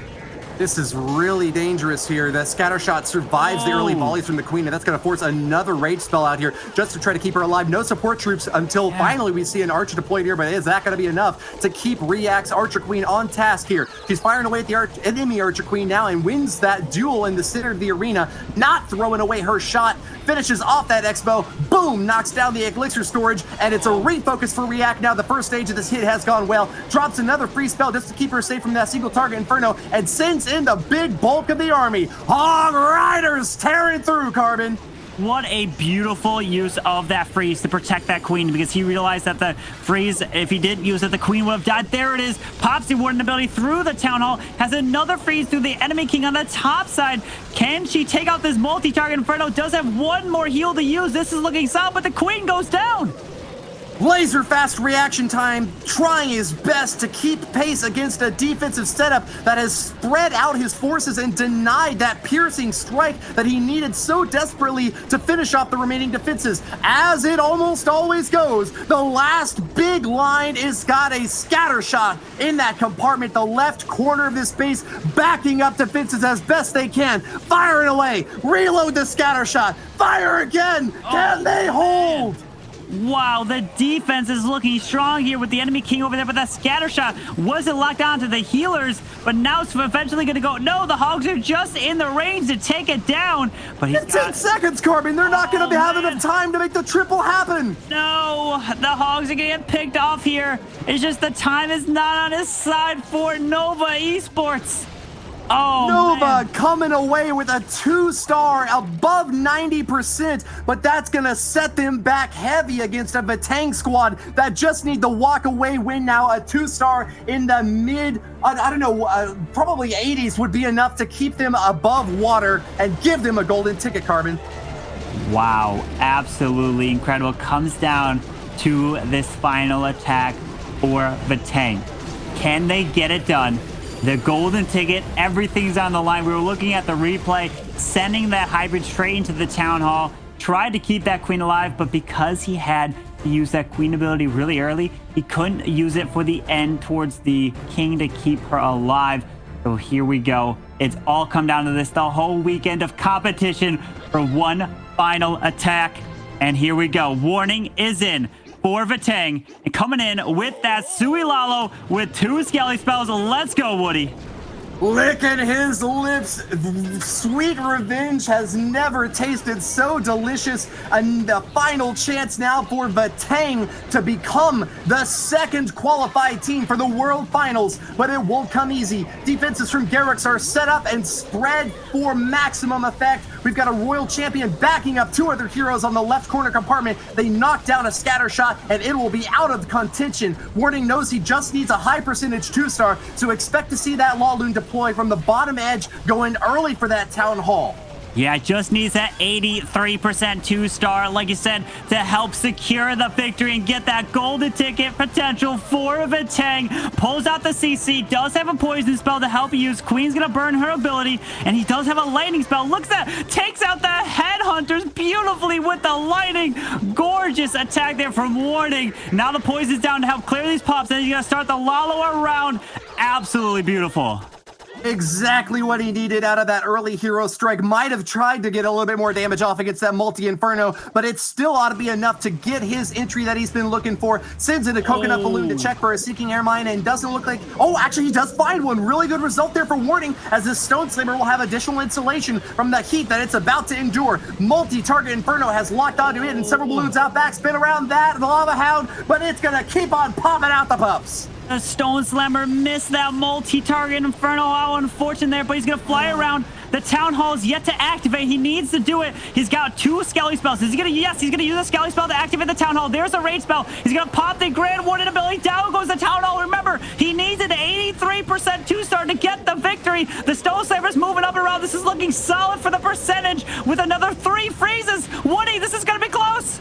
Incredible job from Warning, and we are in the last minute of this war. 53 30 seconds left for additional cleanup and trying to push that percentage as high as possible. A terrifying Eagle artillery swooping high and dry will not be dropped by that last round of balloons. It's going to take the last stab from Hell's Heart.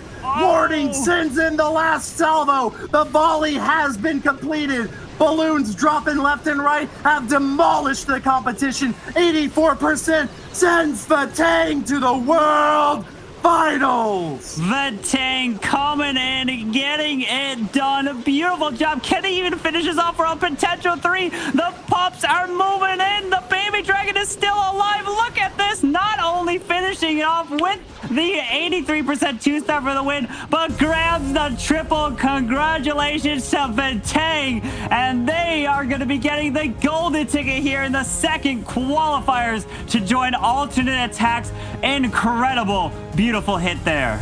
Vatang coming in clutch with a 13 stars to 12 with a 95.6% destruction average. What an incredible performance. 3 triples, and Lancelot coming in with a high percentage 2-star, and Keep Zero also coming in clutch with Vatang. What an incredible performance from Vatang, Woody. I am looking into another dimension based on that superstar performance from Vatang. Diamonds in my eyes. It's been such a pleasure to cast this alongside you, Mr. Banks, Carbon, and Bash. And big thanks to Lady B and Clashy there for doing their utmost job to provide excellent commentary. Thank you so much to everyone who tuned in as well. The pandemic has been rough on all of us, but thanks to Supercell for keeping the action going. It's a huge pleasure to cast alongside such talented crew, and really look forward to next month as well. Fantastic display of composed and controlled Clash of Clans esports from Vatang. Such a strong match to close out the weekend, and they will be moving on to the World Finals with that golden ticket. So before we crack on, I would like to hand you over to Lady B one more time at the Telestrator. Thank you so much, Banks. Wow, what an incredible war, especially that ending. But one thing I really wanted to highlight was Jung-hoon's amazing, beautiful display of a Sui Lalo here. And we saw some incredible value that came out of these heroes, along with the exploitation of an outside lying clan castle that was able to be picked up and came into play a little bit later through the raid. But let's talk about the hero portion, the value created here. So we see an early push with the queen being tanked by an ice golem here. The queen's objective is to actually move into the inner core, but she also needs support. She helps to create some funneling for the king to move in. Our king, a very nice tanky unit, but can always use a little bit more of an assist coming in on that heavy damage here. But with that ability, he's able to take out massive value in this 3 o'clock chamber, taking on the Royal Champ and air defense and taking on that scatter shot. So very smart move here in that.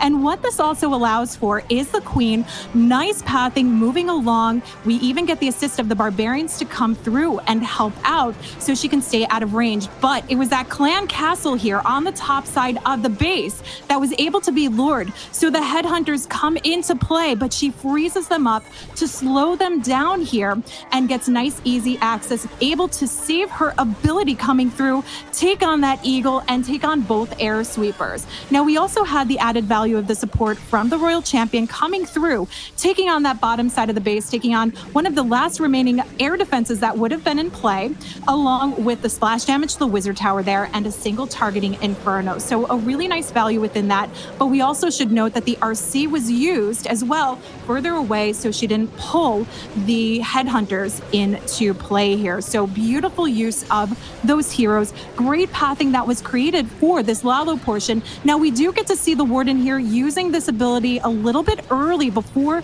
the blimp really gets across and through, and that's to keep everything safe through that scatter shot. Now, in my mind, this was a little bit risky. I got a little bit worried because you can see that health as the blimp sails across, but he got those sneaky goblins coming through safe and clear, and we get that additional push of the Hound that comes to the last remaining air defense there to do the tanking for the loons coming in, especially with the 1 final wizard tower here that was at the bottom, but this was a beautiful example of this Sui Lalo here from Jong-hun. Part of the victory, this was the turnaround point for them to clear through and make their way to that second spot with a golden ticket to the World Championship Finals. And with that, Vatang going to move forward along with alternate attacks. And let's now head back to the desk to hear a little bit more about the wrap-up of this day.